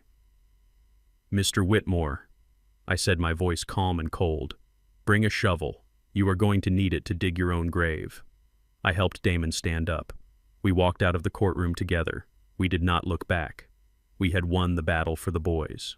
But the war for the company, the war for our name, was just entering its most dangerous phase. Sterling was wounded, and a wounded animal is the most dangerous kind. But he did not know about the code. He did not know that while he was fighting for custody, I was preparing to take everything he owned. I walked out into the sunlight, and for the first time in weeks, the air tasted sweet. The morning sun did not bring hope, it brought a revelation of violence. We walked out of the motel room feeling a temporary sense of victory from the courtroom battle, but that feeling evaporated the moment we stepped into the parking lot. The rental car, which I had parked carefully under the single working street lamp, was destroyed. It looked like a carcass left to rot by scavengers. The windshield was shattered into 1,000 spider webs of safety glass. The tires were slashed, sitting flat and pathetic against the asphalt. But it was the paint that made my stomach turn. Someone had thrown a bucket of thick red industrial paint over the hood and the doors. In the harsh morning light, it looked like fresh blood. I walked closer, my shoes crunching on the glass that littered the pavement. Scrawled into the wet paint on the driver's side door were words that sent a chill down my spine. It was not a racial slur, although I had expected that given Sterling's prejudice. It was something far more personal and far more dangerous. The words read, "Next time it will be the twins." I stood there staring at the threat. This was not the work of a lawyer. This was not a legal maneuver. This was a message from the gutter. Sterling Whitmore had realized that he could not beat us in the courtroom, so he had decided to break us in the street. He was threatening the lives of 5-year-old boys to protect his bank account. I felt a cold fury rising in my chest, a sensation I had not felt since I was a young soldier on patrol in hostile territory. The rules of engagement had just changed. We were no longer in a civil dispute. We were in a war zone. I reached for the door handle, carefully avoiding the paint to check the interior. On the driver's seat there was a brick. Wrapped around the brick was a photo. It was a picture of Leo and Lucas playing in the park, taken with a telephoto lens from a distance. Their faces were crossed out with a black marker. I snatched the photo up before Damon could see it, but I was too late. He was standing right behind me. He saw the car, he saw the paint, and he saw the picture in my hand. Damon made a sound that I will never forget. It was a high, thin wail of pure animal terror. He collapsed against the trunk of the car, sliding down until he hit the pavement. He wrapped his arms around his head, rocking back and forth. "They are going to kill them," he sobbed. "They are going to kill my babies. Dad, look at this. We cannot fight them. They are monsters. We have to give them back. We have to give them whatever they want." I looked down at my son. The man who had written code that could revolutionize medicine was now reduced to a puddle of fear. He was broken. The psychological warfare was working. Sterling wanted us terrified. He wanted us running. He wanted us to surrender. And Damon was waving the white flag. "We are leaving," Damon stammered, scrambling to his feet, his eyes wild and unfocused. "We are packing the bags right now. We are going to Idaho or Montana, somewhere they cannot find us. We will change our names. I will work construction. I do not care. I just want my kids to be alive." "Come on, Dad, move. We have to go before they come back."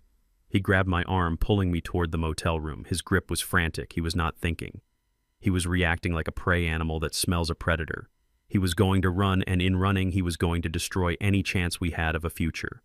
If we ran now, we would look guilty. We would look like kidnappers. We would be hunted down by the police, and this time I would not be able to stop them. I planted my feet. I did not move. Damon pulled harder, his panic rising. "Dad, come on," he screamed. "What are you waiting for? They are going to kill us." I looked at him.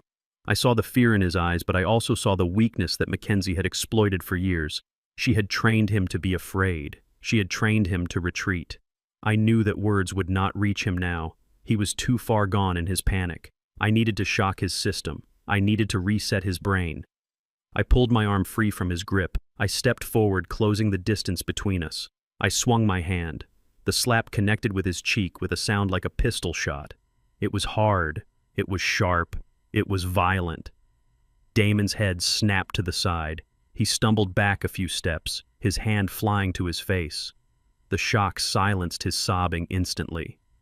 He looked at me, his eyes wide with disbelief. I had never hit him in his life, not once. Discipline in our house was always verbal, always logical. But logic does not work on hysteria. "Stand up straight," I barked, my voice cutting through the morning air like a knife. Damon stood up trembling, his hand still clutching his stinging cheek. "Look at me," I ordered. He looked at me. The panic was still there, but it was frozen now, suspended by the shock of my action. "You are a black man in America," I said, my voice low and dangerous. "Do you know what happens when we run? Do you know what happens when we act like fugitives? We get shot. We get locked up. We get erased. Running does not save you, Damon. Running makes you a target." I pointed at the destroyed car. "Do you think driving to Idaho will save you?" I asked. "Do you think men like Sterling Whitmore stop at state lines? He has resources you cannot imagine. If you run, you are doing exactly what he wants. You are proving that you are weak. You are proving that you are unstable. You are proving that you cannot protect your children, but they threatened the boys." Damon whispered, tears leaking from his eyes again, but slower this time. "And they will keep threatening them as long as you act like a victim," I shouted. "You are not a victim. You are a father. A father does not run away when the wolf is at the door. A father picks up a weapon, and he kills the wolf." I grabbed him by the shoulders, shaking him hard. "I did not raise a coward," I said, staring into his soul. "I raised a genius. I raised a king. Stop acting like a servant who is afraid of the master. They destroyed this car because they are scared, Damon. They are terrified. We beat them in court. We have the code. We have the truth. They are lashing out because they know they are losing. And you want to hand them the victory because of some paint and a brick." Damon looked at the car again. He looked at the red paint. He looked at the brick. He took a deep breath. His chest hitched. He wiped his face with his sleeve.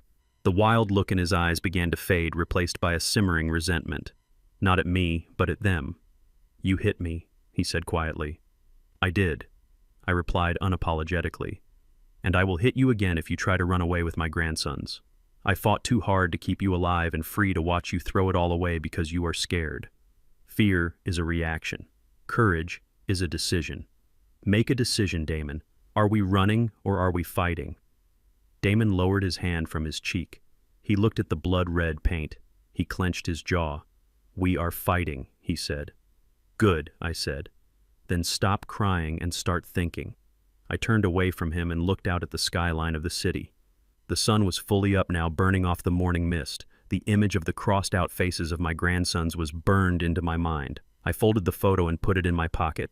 I would keep it. It would be the fuel for what I was about to do. "We are done playing defense," I said, my voice calm again, but cold as ice. "We have been reacting to their moves. We defended in court. We defended against the police. We defended our reputation. That ends today. You cannot win a war if you never fire a shot." "What do we do?" Damon asked, coming to stand beside me. His voice was steady now. The slap had grounded him. Sterling thinks his power comes from his name and his connections, I said. But he is wrong. His power comes from money. It comes from the valuation of that company. It comes from the investors who trust him.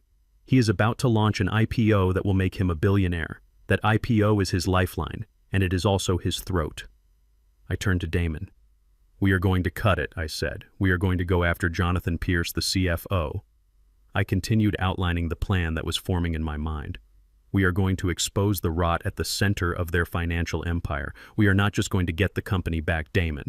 We are going to make sure that by the time we are done, the name Whitmore will be toxic. We are going to bankrupt them. We are going to leave them with nothing but their pride and their empty mansion. Damon looked at me. He saw the cold calculation in my eyes. He saw the soldier. How do we start? He asked. I pulled out the burner phone I had bought. We start by making a call, I said. Every empire has a traitor. We just have to find the one person Jonathan Pierce betrayed the most. And I think I know exactly who she is. I dialed the number. The line rang. I looked at the wrecked car one last time. They had sent a message of violence. I was about to send a message of ruin. The time for mercy was over. The time for destruction had begun. I sat in a coffee shop 3 blocks away from the shimmering glass tower where Jonathan Pierce worked. My hat was pulled low over my eyes, and I wore a nondescript beige jacket that made me look like just another retiree reading the morning paper. On the table next to my black coffee sat a thick manila envelope. Inside were high-resolution prints of the photos Frank had taken. Pierce and Mackenzie in the hotel lobby, Pierce and Mackenzie in the elevator, Pierce and Mackenzie sharing a bottle of champagne that cost more than my monthly mortgage. But the photos were not the only thing in the envelope. I had included a copy of the unauthorized wire transfers from my son's company to Pierce's personal offshore account in the Caymans. It was not just infidelity, it was embezzlement. I checked my watch. It was 9 in the morning. Victoria Pierce would be arriving at her office at the Pierce Media Group right about now. She was not just a scorned wife. She was the daughter of a media tycoon, and she controlled a board seat on the very venture capital firm that was backing Sterling Whitmore. She was the linchpin. If she pulled the pin, the grenade would explode. I signaled to a bicycle courier I had flagged down outside. He was a young kid with tattoos on his neck and headphones around his ears. I handed him $50 cash and the envelope. Take this to the reception desk at Pierce Media, I said. Tell them it is personal correspondence for Mrs. Victoria Pierce. Do not leave until she has it in her hands. The kid nodded, stuffing the money into his pocket, and pedaled away into the morning traffic. I watched him go. I felt a strange calm settle over me. I was not just destroying a marriage, I was detonating a tactical nuke in the center of their social circle. I took a sip of my coffee. It was bitter, but today it tasted like nectar. I did not stay to watch the explosion. I walked back to the subway station, blending into the crowd. A ghost in the machine.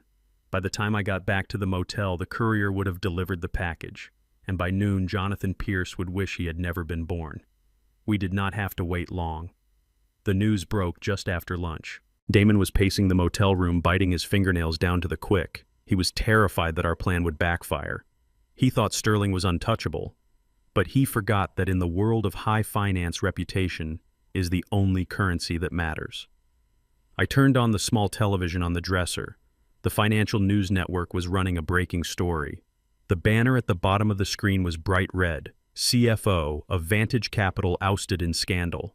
The reporter stood in front of the Vantage building. Behind her, security guards were escorting Jonathan Pierce out the front door. He was holding a cardboard box and trying to cover his face with his jacket. Damon stopped pacing. He stared at the screen. "Is that him?" he whispered. "That is him," I said. The reporter continued.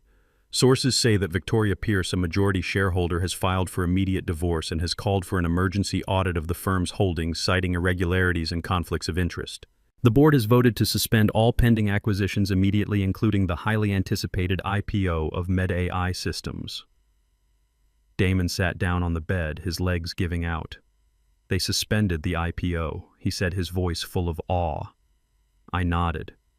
Without Pierce protecting him, Sterling is exposed. Vantage Capital is pulling their money. They are not going to buy the company. And without that buyout money, Sterling cannot cover the debts he racked up leveraging the deal. The phone rang. It was Frank. "Turn on Channel 4, Frank said. I switched the channel. It was a local news station. They were showing live footage from a helicopter circling the Whitmore estate. The news anchor was speaking excitedly. "We are receiving reports of a domestic disturbance at the Whitmore residence. Police are on the scene. It appears that creditors are attempting to seize assets." Damon looked at me. "How did you know Victoria would react like this?" he asked. "Because she is a businesswoman, Damon," I said. A woman like that can forgive a mistake, but she will never forgive being made a fool of. Pierce humiliated her with your wife. Now she is going to make sure neither of them ever works in this town again. The stock price of the holding company Sterling had set up to acquire Damon's assets began to freefall. I watched the numbers tick down on the bottom of the screen, red arrow after red arrow.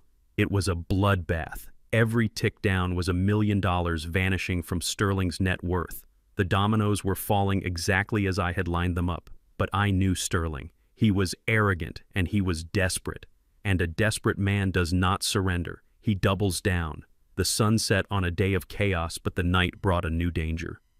Frank called me again at 10. His voice was tense.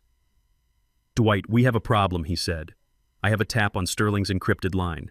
He is panicking. He is on a conference call with Mackenzie right now." "What are they saying?" I asked, putting the phone on speaker so Damon could hear. "They are broke," Frank said. "The bank called the loan on the mansion. They have 48 hours to come up with $5 million or they lose everything. Pierce is gone, so they have no lifeline. So what is the move?" I asked. "They are selling the code," Frank said. Damon jumped up. "They cannot sell the code," he shouted. "It is tied up in litigation. They are not selling it legally," Frank continued. "They are on the dark web. They are talking to a buyer in Shenzhen, a company called Red Dragon. They are offering the full source code, including the proprietary algorithms for a cash wire transfer. They are going to smuggle the data out tonight." I felt a cold chill run down my spine. This was the mistake I had been waiting for, but it was also a terrifying escalation. The algorithm was not just medical software, it was based on the Black Box project. It contained encryption keys that the Department of Defense used to secure communication satellites. If that code went to China, it would be a national security breach of the highest order. "They are committing treason," I said, my voice low. "They do not care," Frank said. "They just want the money. They are setting up a secure server transfer for midnight. Dwight, if that transfer completes, the code is gone forever, and your son goes to prison because his name is still on the patent. They will frame him for the sale." I looked at Damon. He was white as a sheet. He understood. Sterling was going to burn the whole country down to save his own skin, and he was going to leave Damon in the ashes. "We have to stop the transfer," Damon said, grabbing his laptop. "I can try to hack their server. I can jam the connection." "No," I said, closing his laptop lid. "We do not stop the transfer." Damon looked at me like I was insane. "Dad, are you crazy?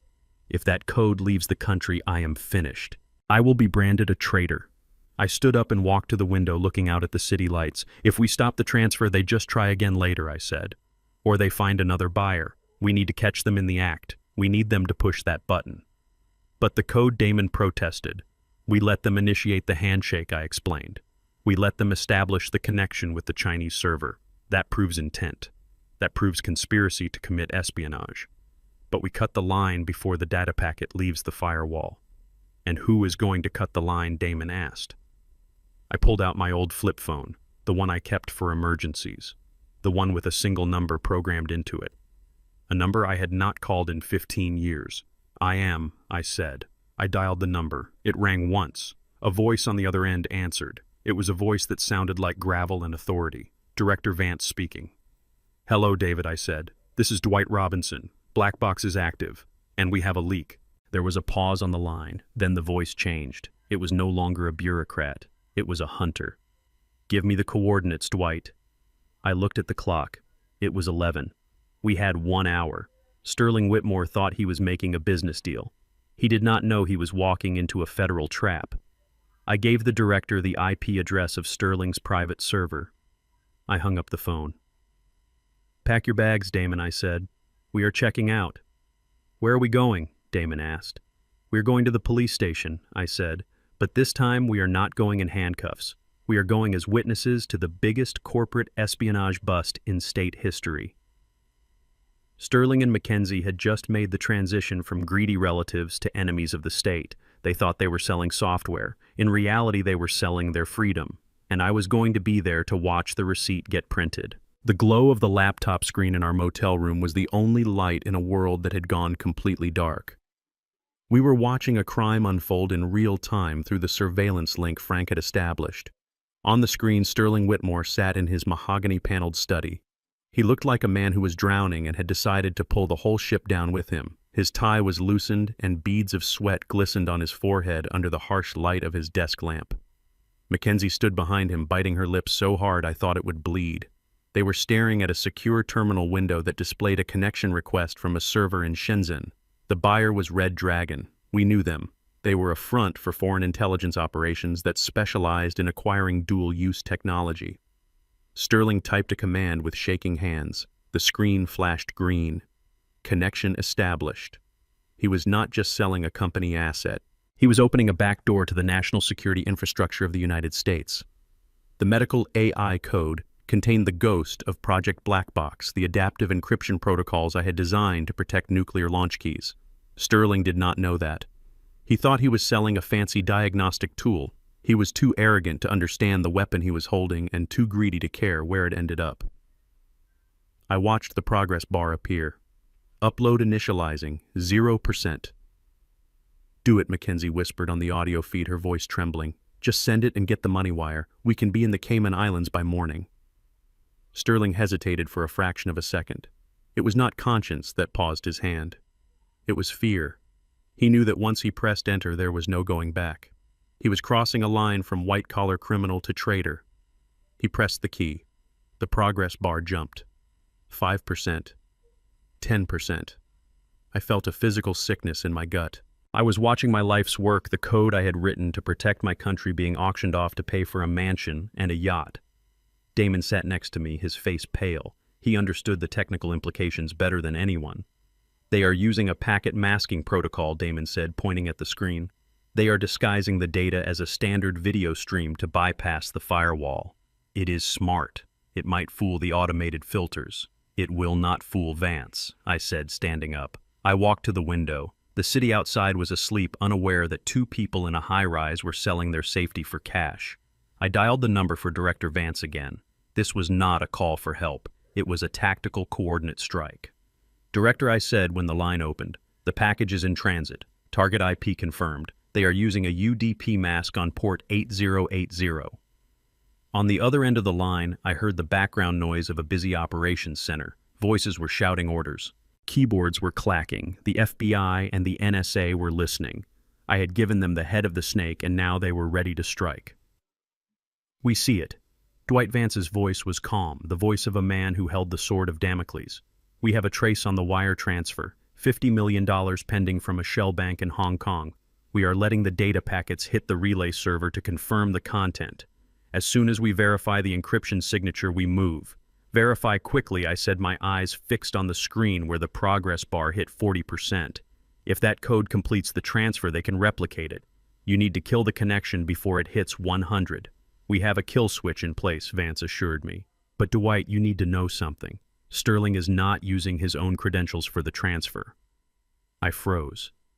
I looked closely at the screen in the motel room, zooming in on the terminal window Sterling was using.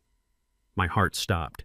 The username logged into the secure shell was not s.whitmore, it was d.robinson_admin.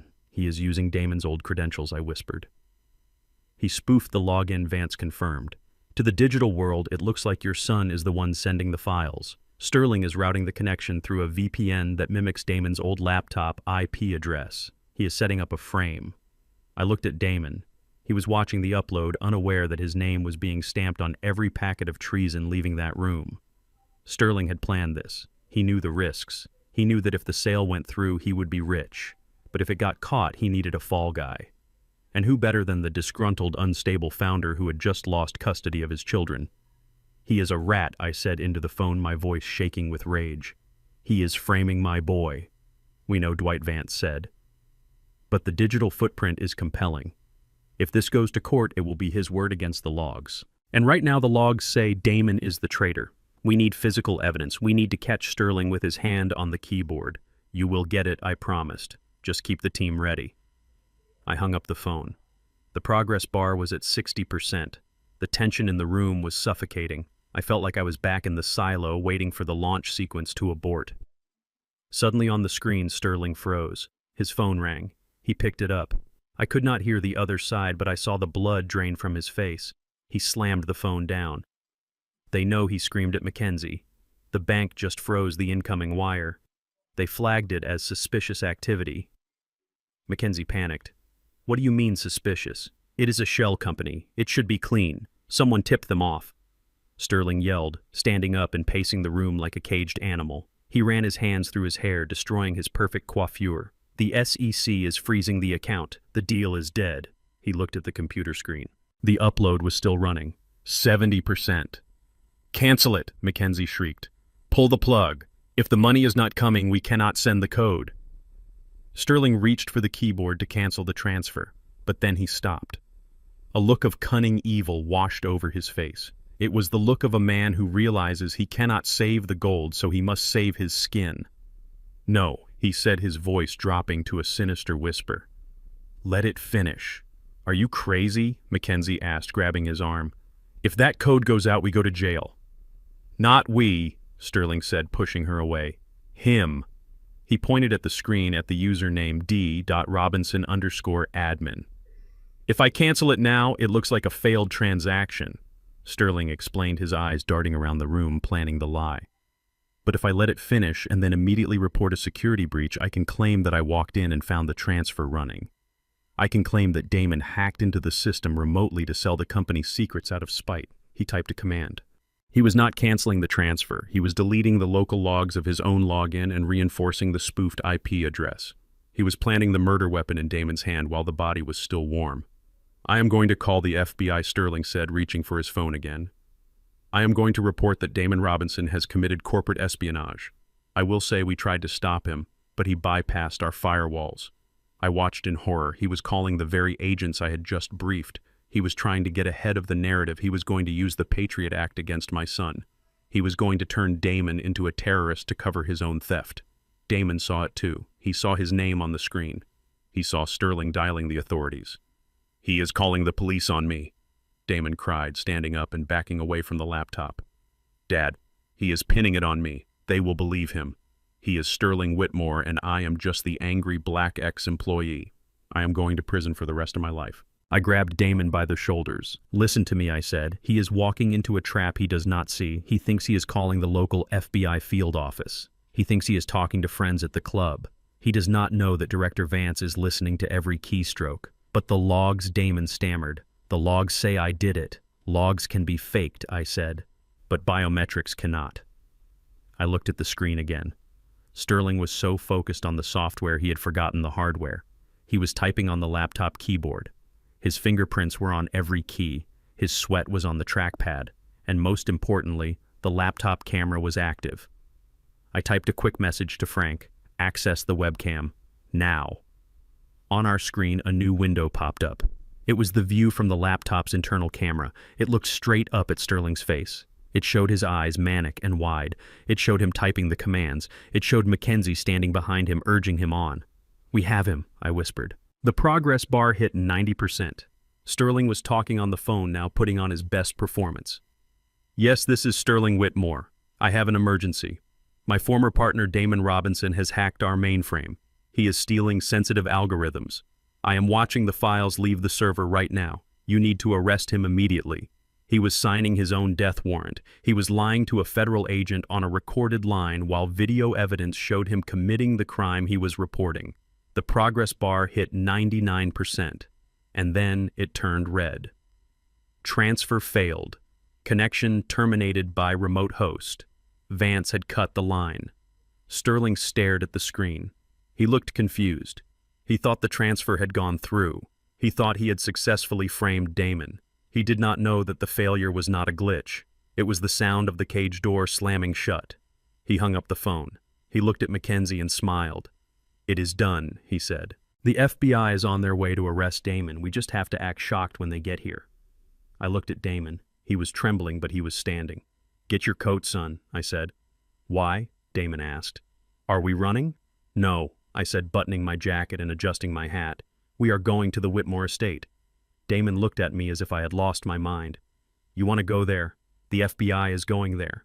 "Exactly," I said, "and I want to be there when they arrive. I want to look Sterling in the eye when he realizes that the handcuffs are not for you. I want him to see us standing tall while he is dragged away in the dirt."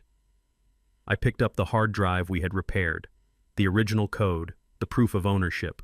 "We have the truth," I said, tapping the drive. "And we have the video. Tonight the wolf does not eat the sheep. Tonight the sheep eats the wolf." We walked out of the motel room into the cool night air. The sirens were already wailing in the distance, heading toward the mansion on the hill. They sounded like justice. I got into the driver's seat of the rental car. I did not look back at the motel. That life was over. The hunted were about to become the hunters, and the prey was waiting in his castle thinking he was king. We pulled up to the wrought iron gates of the Whitmore estate, and the world exploded into chaos. I had expected the FBI to be discreet, but Director Vance had sent a message, not a discreet inquiry. There were 3 armored tactical vehicles blocking the driveway, and a helicopter was cutting the night sky with its searchlight. Blue and red strobe lights bounced off the white pillars of the mansion, making the house look like it was already burning. Sterling Whitmore stood on the front porch wearing a silk dressing gown and playing the role of the besieged patriot to perfection. He was pointing frantically down the driveway at our approaching car. "That is him!" Sterling screamed over the roar of the rotors. "That is the hacker! That is the traitor! Arrest him before he destroys the evidence." I stopped the car. Before I could even put it in park, 6 agents in tactical gear swarmed us. They did not ask for identification. They ripped the doors open. I held my hands up calmly, but Damon froze. He looked at the guns pointed at his face, and he looked at the father who had driven him straight into the barrel of a rifle. "Get out of the car now," an agent shouted, grabbing Damon by the collar of his jacket. They dragged him out onto the gravel. They spun him around and kicked his legs apart. The sound of the handcuffs ratcheting shut was loud and final. Dad Damon screamed, his face pressed against the cold stones. "Dad, what did you do? You said we were going to fight them. You brought me here to die." I was pulled from the car with less force but equal firmness. An agent patted me down, taking my phone and the hard drive I had placed on the dashboard. I did not resist. I did not look at Damon. I could not look at him. If I made eye contact, I would break, and if I broke, the charade would end. Sterling ran down the steps, his face flushed with triumph. "Thank God you are here," he panted, acting for the agents. "He tried to sell the code to China. I tried to stop him, but he is unstable. He has been off his medication for weeks. Look at him. He is a lunatic." Damon was sobbing now, thrashing against the agents. "I am not a traitor," he yelled. "He is lying. My dad knows the truth. Dad, tell them. Tell them what we saw." I stood silent. I let the agents push me toward a separate vehicle. I saw the light die in Damon's eyes. It was replaced by a look of pure, absolute betrayal. He thought I had sold him out to save myself. He thought I was just another old man afraid of the power of the Whitmore name. They shoved him into the back of an armored van. As the doors slammed shut, I saw him mouth the word coward. I sat in the back of the sedan as we drove to the field office. The agent driving looked at me in the rearview mirror. "You okay, Mr. Robinson?" he asked. I looked out the window at the passing city lights. "I am fine," I said. "Just get me to the room. I have a job to do." The interrogation room was exactly as I remembered them from my days at the Pentagon. Cinderblock walls painted a depressing shade of gray, a steel table bolted to the floor, and a 2-way mirror that hummed with the presence of hidden observers. Damon sat on the other side of the table. He had been there for an hour. They had taken his shoelaces and his belt. He looked small. He looked broken. Agent Thorne, the lead investigator for the Cybercrimes Division, stood in the corner of the room. He was a sharp man who knew code better than he knew people. He had been grilling Damon for 40 minutes, and Damon had said nothing. He just stared at the wall, waiting for the prison cell he was sure was coming. The door opened. I walked in. I was not wearing handcuffs. I was wearing a visitor badge that read Department of Defense Consultant. I carried a laptop and a thick file folder. Damon looked up. His eyes widened. He looked at the badge, then at my face. "Dad," he whispered. "What is going on? Are they charging you too?" I did not answer him. I pulled out a chair and sat down opposite him. I opened the laptop. Agent Thorne stepped forward and placed a recording device on the table. "For the record," Agent Thorne said, Present in the room is suspect Damon Robinson and Special Technical Advisor Dwight Robinson. Damon recoiled as if he had been slapped. "Advisor," he stammered. "You are working with them. You are helping them put me away." I looked at my son. The pain in his voice was like a physical blow, but I had to be clinical. I had to be the engineer. "Damon, listen to me," I said, my voice devoid of emotion. "We are looking at the server logs from the transaction tonight. The FBI has traced a $50 million wire transfer from a known front for Chinese intelligence. The login credentials used to authorize the file transfer belong to you. Your digital signature is on the packet." "So that is it," Damon said, a tear sliding down his cheek. "You believe him. After everything we saw, you believe him. You really are a coward." I typed a command into the laptop. The screen projected onto the wall behind me. It showed the lines of code from the transfer log. "The evidence is compelling," I continued, ignoring his insult. "The IP address matches your old laptop. The username is yours. The password was entered correctly on the first try. To a standard forensic audit, this is an open and shut case of corporate espionage." Agent Thorne nodded. "It is enough to put you away for 20 years, Damon, unless you want to cut a deal and tell us who you were working with." Damon laughed, a bitter, hollow sound.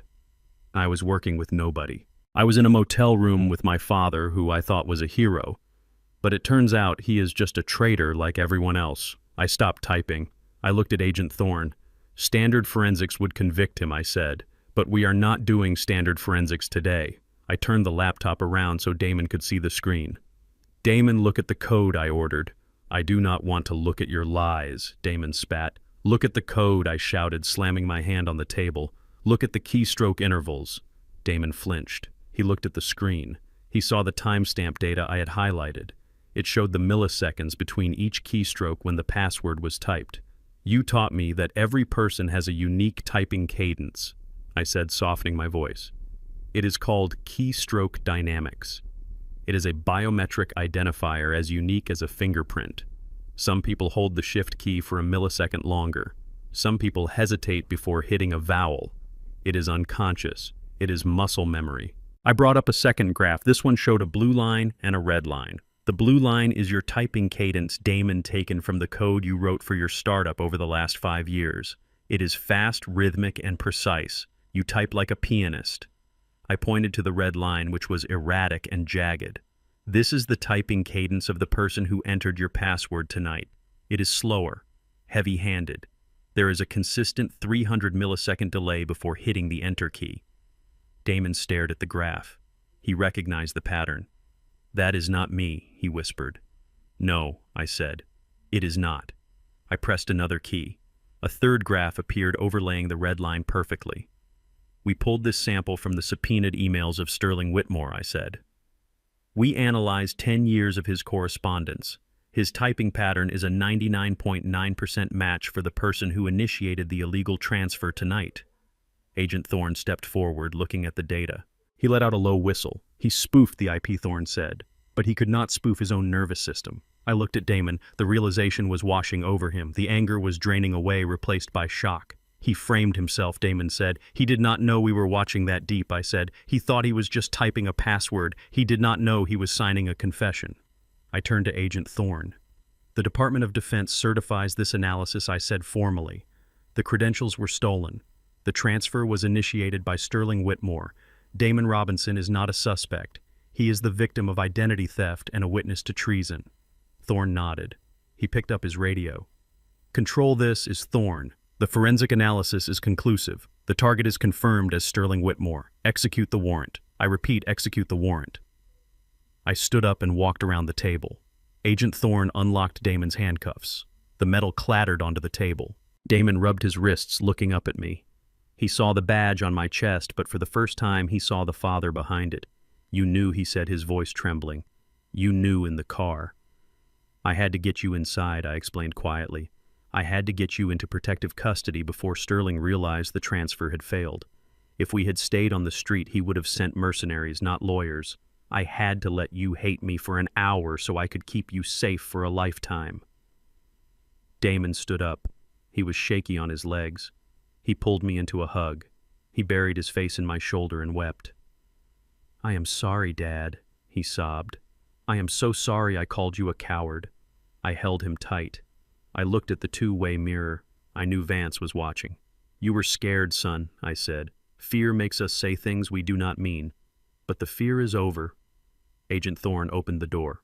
"Mr. Robinson," he said to Damon, "we have a helicopter waiting. We are going back to the estate. We need you to identify the hardware Sterling used before his lawyers can destroy it." Damon wiped his face. He looked at me. "Are you coming?" he asked. I adjusted my jacket. "I would not miss it for the world," I said. We walked out of the interrogation room. The hallway was buzzing with activity. Agents were gearing up. The energy had shifted. They were no longer hunting a low-level hacker. They were going to take down a titan. And the man leading the charge was not an agent. It was a father who had turned his son's keyboard into a sword. We walked to the roof where the helicopter blades were churning the air. Below us, the city was waking up.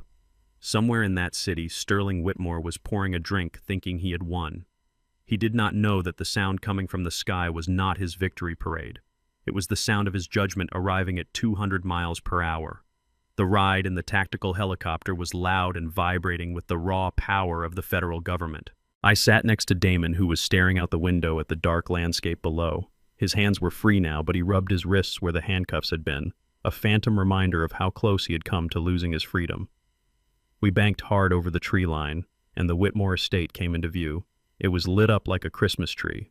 From 2,000 feet up, it looked peaceful, a fortress of wealth and privilege that had stood for generations. But as we descended, the illusion shattered. The ground was swarming with activity. The convoy of armored vehicles had smashed through the iron gates, the same gates where Miller had humiliated me days ago. They had torn the metal off its hinges, leaving it twisted in the dirt. Tactical teams were moving across the lawn in perfect formation, their flashlights cutting through the darkness like laser beams. The manicured hedges that Sterling prized so highly were being flattened by heavy boots. The peace of the neighborhood was shattered by the bullhorn voice of Agent Thorne echoing off the stone facade of the mansion. "This is the Federal Bureau of Investigation. We have a warrant for the arrest of Sterling Whitmore and Mackenzie Whitmore. Come out with your hands up." We landed on the far side of the lawn, the rotor wash kicking up a storm of dust and rose petals. I helped Damon out of the chopper. He looked at the house where he had once lived, where he had thought he was building a family. Now it looked like a crime scene. We walked toward the chaos flanked by agents. I saw the staff fleeing through the side exits. The maids, the cooks, the gardeners. They knew that when the feds arrive, the ship is sinking and they were not going to go down with the captain. The front door did not open. Sterling was not a man who surrendered. He was a man who believed the rules did not apply to him. Thorne signaled to the breach team. They did not knock. A battering ram slammed into the heavy oak door, splintering the wood that had been imported from Italy. The door flew open and the agents flooded inside like a black tide. I walked up the steps behind them, my heart beating slow and steady. This was the moment I had promised my son. This was the reckoning. Inside the foyer, the air was thick with tension and shouting. Agents were clearing the rooms one by one. I heard the crash of expensive vases being knocked over. I heard the ripping of paintings from the walls as they searched for hidden safes. The sanctuary of the Whitmore family was being dismantled piece by piece. We moved toward the main staircase. I knew exactly where they would be. Sterling would be in his study trying to shred documents. But Mackenzie would be somewhere else doing what she always did, trying to manipulate the world into feeling sorry for her. We found Mackenzie in the master bedroom. The door was locked, but the agents kicked it in. The scene inside was surreal. She was not packing bags. She was not calling a lawyer. She was sitting at her vanity table, bathed in the soft glow of a ring light with her phone propped up on a tripod. She was live streaming. I signaled for the agents to hold fire for a second. I wanted to see this. I wanted to understand the depth of her delusion. Mackenzie was crying. Tears streamed down her perfect face, ruining her makeup in a way that looked tragically beautiful. She was speaking into the camera, her voice trembling with practiced emotion. "Guys, I do not know what is happening," she sobbed to her 2 million followers. "Damon has sent people to hurt us. He has gone crazy. He hacked our company and now there are men with guns outside. I am so scared. Please, if anyone is watching, call the police. We are innocent. We just wanted to protect the children." She was playing the victim to the very end, using her audience as a shield. She glanced at the viewer count. It was climbing. The comments were flying by, offering prayers and support. She thought she could win the court of public opinion even as the law was breaking down her door. Agent Thorne stepped into the frame. Mackenzie Whitmore put the phone down. He ordered, his voice cutting through her performance. Mackenzie screamed. It was a theatrical scream meant for the audience.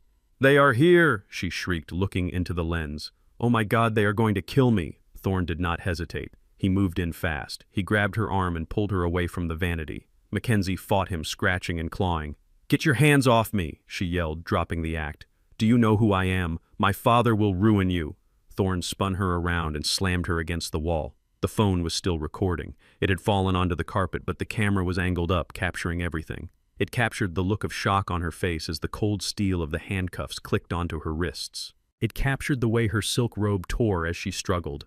And most importantly, it captured the agents reading her rights. "Mackenzie Whitmore, you are under arrest for corporate espionage, wire fraud, and conspiracy to commit treason." The chat room on the screen went wild. The prayers stopped. The questions started. Treason. Fraud. The millions of people she had manipulated just watched the truth slap her in the face. I walked into the room. I picked up the phone. Mackenzie looked up and saw me holding her device. Her eyes went wide. "Dwight," she gasped. Tell them this is a mistake." I looked at the screen. I looked at the comments scrolling by. People were realizing she was the villain. The facade was gone. "It is no mistake, Mackenzie," I said, looking into the camera. I ended the live stream. The screen went black. The silence that followed was heavy. Mackenzie slumped against the wall, weeping for real this time. She looked at Damon, who was standing in the doorway. "Damon, baby, please," she begged. "Help me. I did it for us." Damon looked at her. He looked at the woman who had tormented his children and stolen his life. He did not say a word. He just turned his back and walked away. That silence was louder than any scream. It was the sound of a man cutting out a cancer. We left Mackenzie with the agents and headed for the study. The shouting there was louder. Sterling was not crying. He was raging. We entered the room to find him cornered behind his massive desk. He was holding a stack of files to his chest as if they could stop bullets. 3 agents had their weapons trained on him. "Do not touch me!" Sterling bellowed, his face purple with fury. "This is private property. I demand to speak to the Attorney General. I had dinner with him last week." Thorne stepped forward. "The Attorney General signed the warrant, Mr. Whitmore. Put the files down." Sterling threw the files at the agents. Papers scattered everywhere like confetti. He reached into his desk drawer. The agents' tensed fingers tightening on triggers. "Drop it!" Thorne yelled. Sterling pulled out his hand. He was not holding a gun. He was holding a checkbook. "How much?" he screamed, waving the checkbook in the air. "How much do you want?" 1 million. 2 million. I can write it right now. Cash. Just walk away. Leave the boy to me. We can say he did it." He was trying to buy the FBI. He was so detached from reality that he thought federal agents were like the local zoning board officials he kept in his pocket. Thorne holstered his weapon and pulled out his cuffs. "Bribery of a federal officer," Thorne said. "Add it to the list." 2 agents grabbed Sterling. He fought with the strength of a desperate man. He kicked and spat. He was no longer the dignified titan of industry. He was a feral animal. They dragged him around the desk and forced him to his knees. As they hauled him up, he saw me. I was standing by the bookshelf, holding my hat in my hands, watching him with a calm, detached interest. "You," Sterling hissed, spitting blood onto the carpet. "You dirty son of a bitch. You did this. You ruined me." I did not say anything. I did not need to. "You are nothing," Sterling screamed as they dragged him toward the door. "You are just a mechanic, a servant. You think you beat me. I will buy the jury. I will buy the judge. You will never see a dime. I will crush you like a cockroach." He unleashed a torrent of racial slurs, words that he had hidden behind polite society smiles for years. He called me every name in the book. He showed the world exactly who he was. Damon stepped forward, his fists clenched, ready to defend me. I put a hand on his chest to stop him. "Let him talk," I said softly. I walked up to Sterling. The agents paused, letting me have my moment. Sterling was panting, sweat dripping down his face, his eyes bulging. I looked him up and down. I reached up and adjusted the brim of my hat, making sure it was perfectly straight. I brushed a speck of invisible dust from my lapel. I looked him in the eye and gave him a small, polite nod, the kind of nod you give to a stranger on the street. Then I turned away. "Get him out of here," Thorne ordered. Sterling screamed as they dragged him down the hallway. His voice echoed, fading into the distance until the heavy front door slammed shut, cutting him off mid-curse. The house fell silent. The agents began cataloging the evidence. The raid was over. The empire of Whitmore Capital, which had seemed so invincible just 48 hours ago, had crumbled into dust. Damon walked over to the desk. He looked at the scattered papers. He picked up a framed photo of the IPO announcement. He dropped it into the wastebasket. "It is over, Dad," he said, his voice exhausted. "Not yet," I said, looking at the computer on the desk. The hard drive with the code was still plugged in. I walked over and pulled it out. I put the drive in my pocket. "Now it is over," I said. We walked out of the study and down the grand staircase. The front door was open, letting in the cool night breeze. We walked out past the crushed hedges, past the twisted gates, and past the police cars where Sterling and Mackenzie sat in separate cages, watching their lives disappear. I did not look at them. I looked up at the sky. The stars were out. It was a beautiful night. A night for new beginnings. We got into the car and drove away, leaving the ruins of the castle behind us. We had walked into the fire and we had walked out carrying the only thing that mattered: each other. The Federal Detention Center was a gray concrete box that smelled of industrial disinfectant and despair. It was a place designed to strip away humanity and leave only the raw biological fact of existence. I sat in the visitation booth on a metal stool that was bolted to the floor. The glass partition in front of me was thick and scratched by the wedding rings of thousands of heartbreak stories that had come before mine. I checked my watch. It was 2 p.m. Outside the sun was shining, but in here there was only the hum of fluorescent lights and the heavy clanking of automated doors. I was not here to gloat. I was here to finish the paperwork of a war that Mackenzie Whitmore had started. The door on the other side of the glass buzzed and opened. A guard stepped in, followed by a woman in an orange jumpsuit that was 2 sizes too big for her. I almost did not recognize her. The Mackenzie I knew was a creature of high fashion and meticulous grooming. She was a woman who would not leave her bedroom without an hour of preparation. The woman who sat down opposite me was a stranger. Her blonde hair, which she used to toss arrogantly over her shoulder, was pulled back into a severe, greasy bun. Her roots were showing dark and jagged against the dyed strands. Her skin, without the layers of expensive foundation and contouring, looked pale and blotchy. There were dark hollows under her eyes that spoke of sleepless nights and the terror of a caged animal. She picked up the receiver. Her hand was trembling. I watched her fingers. The manicured nails were gone, chewed down to the quick. She looked at me, and for a second, I saw a flash of the old defiance, but it was quickly extinguished by the reality of her situation. She looked small. She looked pathetic. "Dwight," she said, her voice tinny and distorted through the phone line. "Thank you for coming. I knew you would come. You are a good man. You are a man of God." I picked up my receiver, but I did not say anything. I just watched her. I wanted her to feel the silence. I wanted her to feel the weight of the man she had called a servant. "I know what this looks like." She continued, leaning closer to the glass, her breath fogging it up. "It looks bad. But you have to understand. I was scared. My father forced me. Sterling is a tyrant, Dwight. You saw how he is. He controlled everything. I was just a victim in that house, just like Damon. I had to do what he said or he would have cut me off. She was doing it again. Even in prison, wearing the uniform of a felon, she was trying to spin a narrative. She was trying to gaslight me. She wiped a tear from her cheek, a gesture that would have worked on a jury or a weaker man. "I miss the boys, Dwight," she sobbed softly. "I miss my babies. I have not slept thinking about them. How are they? Are they eating? Does Lucas have his teddy bear? Please tell me you are taking care of them." I leaned forward. I looked deep into her eyes, searching for a shred of genuine maternal concern. I saw only calculation. She was using the children as a bargaining chip, just as she always had. "The boys are fine, Mackenzie," I said, my voice calm and level. "They are better than fine. For the first time in their lives, they are sleeping through the night because they do not have to listen to you screaming at their father. They are eating well because they do not have a mother who starves them for spilling juice on a white carpet." Mackenzie flinched as if I had struck her. "Dwight, please," she begged. "I know I made mistakes. I was stressed, but I am their mother.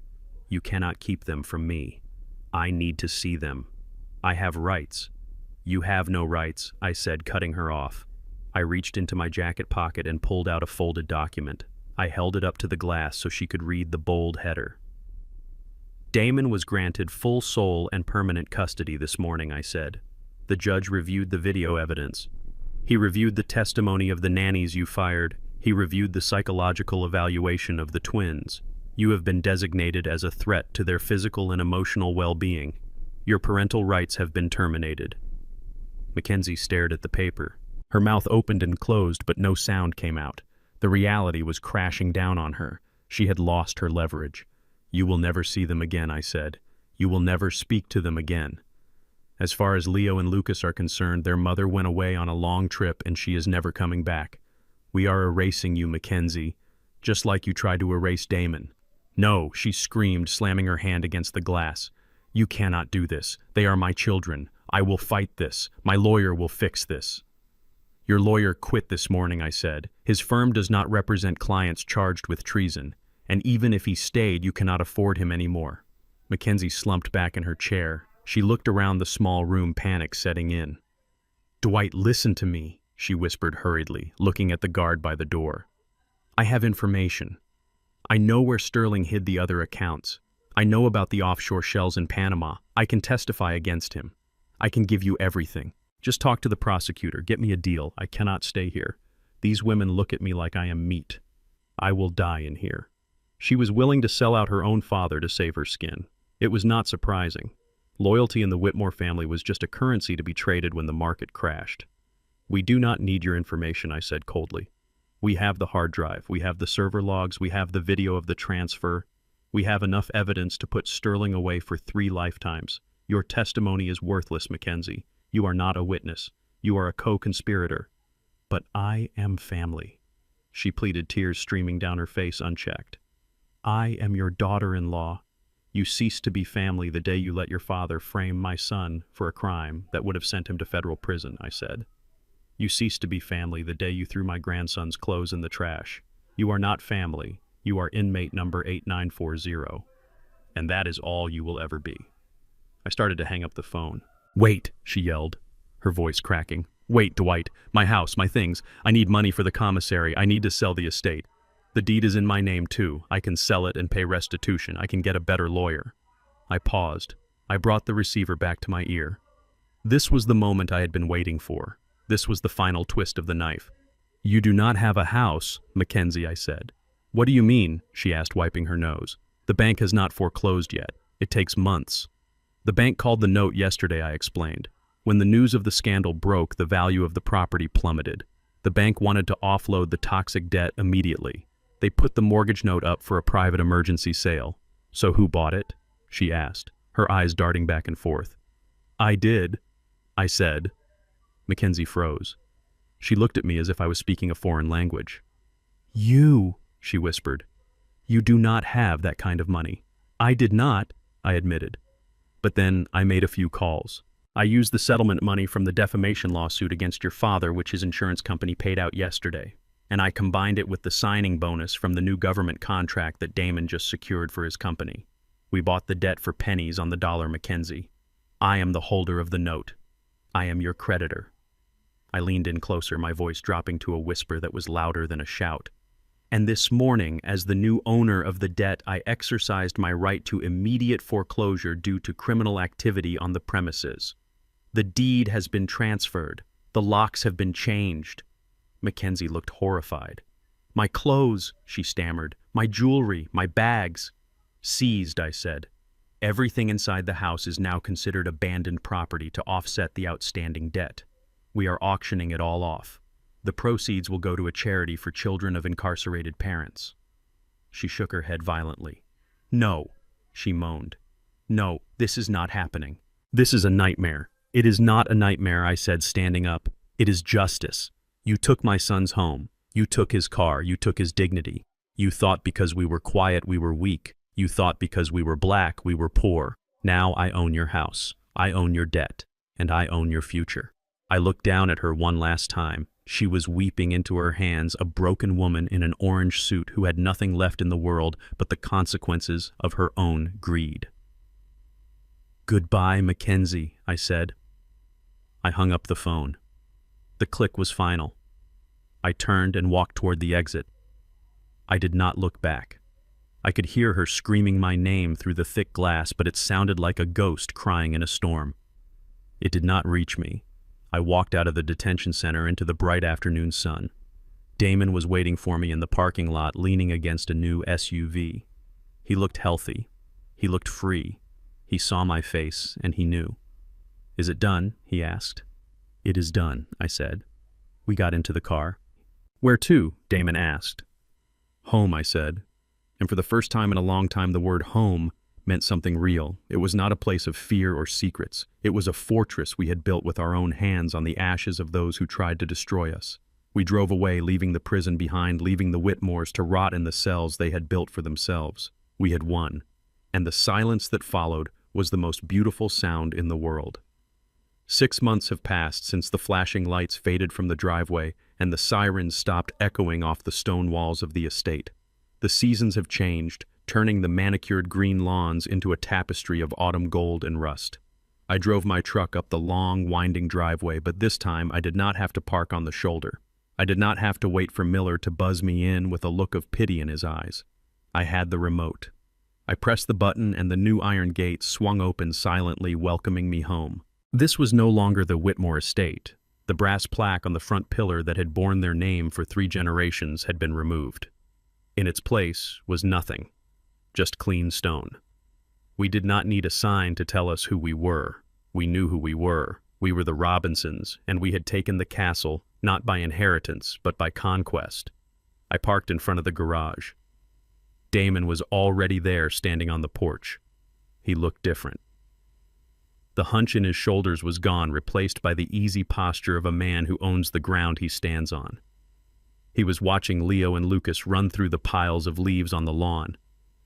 Their laughter was loud and uninhibited, a sound that had been banned in this house for too long. They were dirty. They were loud. They were happy. We spent the afternoon doing something that would have given Sterling a heart attack. We were cleaning house, but we were not using mops and brooms. We were using fire. We had gathered the last remnants of the Whitmore rain. In the center of the backyard where Sterling used to host his pretentious garden parties, we had built a fire pit. Next to it was a pile of boxes. Inside were the things we could not sell and did not want to keep. Mackenzie's designer furs. The portrait of Sterling that had hung in the library staring down at everyone with judgment. The silk drapes from the master bedroom that had shut out the light. Damon picked up a fur coat. It was white and heavy, the kind of thing bought to show dominance rather than to provide warmth. He looked at it for a moment. I thought he might hesitate. I thought he might remember the woman he had once loved. But then he looked at his sons playing in the leaves and the nostalgia evaporated. He tossed the coat into the flames. We watched it burn. The fire curled around the expensive fabric, turning vanity into ash. It was a ritual. We were not just burning objects. We were burning the memories of abuse. We were burning the silence that had suffocated this family. We did not donate these items. You do not donate poison. You destroy it so it can never hurt anyone else. One by one, the artifacts of our oppression disappeared into the smoke. The smoke rose up into the cool evening air, carrying away the ghost of Mackenzie and the shadow of Sterling. When the fire finally died down, leaving only glowing embers, I felt a lightness in my chest that I had not felt in years. The house behind us looked different now. The windows were open, letting in the breeze. The lights were warm. It was no longer a museum of greed. It was a home. The next morning, I went to the headquarters of Robinson Systems. It was located in the same glass tower where Damon had once been escorted out by security guards, but now he occupied the top floor. I walked into the conference room and sat in the back. I was technically the chairman of the board, but I liked to stay in the shadows. I liked to watch. Damon stood at the head of the long mahogany table. He was addressing a room full of new investors. These were not the vultures from Vantage Capital. These were serious people, engineers and visionaries who cared about the technology, not just the stock price.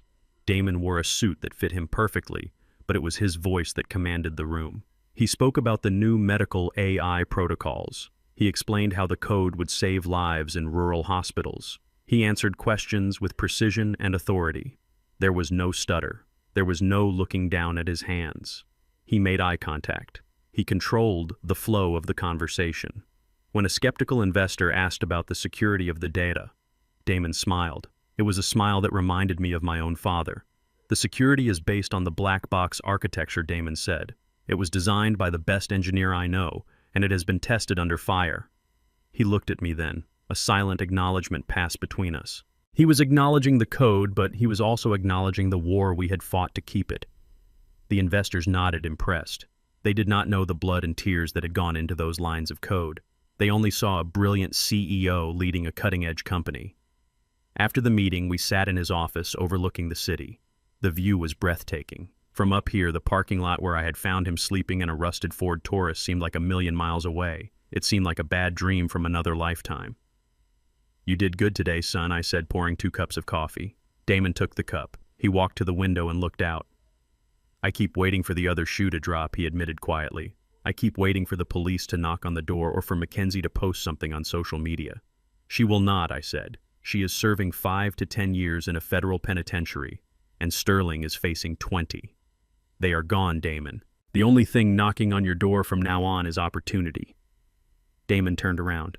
He put his coffee down and walked over to me. He hesitated for a second, then he hugged me. It was not the desperate, clingy hug of the boy in the interrogation room. It was the strong embrace of a man hugging his father. "You saved my life," he said. "You did not just save the company. You saved me. When you slapped me in that parking lot, I hated you. I wanted to hit you back. But it woke me up. It made me realize that I was already dead and I had to fight to come back to life." I patted his back, feeling the solid muscle beneath the suit. "I did not save you," I said, pulling back to look him in the eye. "I just reminded you who you were. You are a Robinson. We do not break. We bend. We hurt, but we never break." We left the office and drove back to the house for dinner. The boys were already at the table waiting for us. The nanny, a kind woman named Mrs. Higgins, had made pot roast. It was simple food, comfort food. We sat down, and for the first time in years we said grace without rushing. We held hands. I felt the small, sticky hand of Lucas in mine and the strong hand of Damon on the other side. The conversation was not about stock prices or lawsuits. It was about school. It was about soccer practice. It was about the new Spider-Man movie. It was the mundane, beautiful conversation of a normal family. And that normalcy was the greatest victory of all. We had walked through hell to get to this dinner table. We had faced treason and betrayal and prison cells just to be able to eat pot roast in peace. Later that night, I sat on the front porch in my rocking chair. The house was quiet. The boys were asleep. Damon was reading in the study. I looked out at the stars. I thought about the journey. I thought about the $500,000 that had started it all. It seemed like such a small amount of money now. The real cost had been innocence. We had lost our naivety. We had learned that the people who smile at you can be holding a knife behind their back. We had learned that the legal system is a weapon that can be used by the wicked just as easily as the righteous. But we had also learned something else. We had learned the power of truth. Not the polite truth that people tell at dinner parties, but the raw, ugly truth that cuts through lies like a laser. We had learned that a father's love is not passive. It is active. It is dangerous. It is a force of nature that will burn down the world to protect its own. People often ask me if I feel guilty about what happened to the Whitmores. They ask if I went too far by buying their debt and taking their home. They ask if I should have shown mercy. I take a sip of my bourbon and I tell them the same thing. Justice is not vengeance. Vengeance is emotional. It is uncontrolled. Justice is mathematical. It is the balancing of an equation. Sterling and Mackenzie took everything from us. They tried to take my son's mind and my grandson's future. They subtracted humanity from our lives. I simply balanced the ledger. I returned the deficit to its origin. I do not feel guilt. I feel peace. I look at this house and I do not see a trophy of war. I see a fortress. I see a sanctuary where my grandsons will grow up strong and proud. They will know that their grandfather was a soldier. They will know that their father is a king. And they will know that in this family we do not run from monsters. We turn on the lights and we watch them scatter. My name is Dwight Robinson. I am 68 years old. I am a retired engineer. I am a father. And I am the man who stood in the parking lot and refused to let the darkness win. If you are listening to this and you are facing a giant in your life, do not be afraid. Giants are just tall. They fall harder when you cut them down at the knees. Stand your ground. Speak your truth. and never ever apologize for protecting what is yours. Thank you for listening to my story. I hope it gives you the strength to fight your own battles. If you enjoyed this journey, please hit the like button and subscribe to the channel. It helps us share more stories of truth and justice. And tell me in the comments below, what would you have done if you found your family sleeping in that car? Would you have signed the papers, or would you have started a war? I will be reading your answers. Until next time, stay strong and keep fighting. What did I learn from this war? I learned that evil often wears a smile and an expensive suit. Sterling Whitmore thought power came from a bank account, but he was wrong. True power is the refusal to bow down to injustice. I learned that you cannot save your children by shielding them from the world. You save them by teaching them how to fight back. We walked through the fire and came out stronger, not because we were rich, but because we were right. To anyone listening, never let fear dictate your future. Your dignity is the one thing they can never repossess. If this story gave you the courage to stand up for yourself, please hit the like button and subscribe to the channel. It helps us share more stories of truth and redemption. And I want to ask you one final question. Is there a toxic person in your life you need to cut off to find your own peace? Let me know in the comments below. I will be reading your stories. Until next time, stay strong.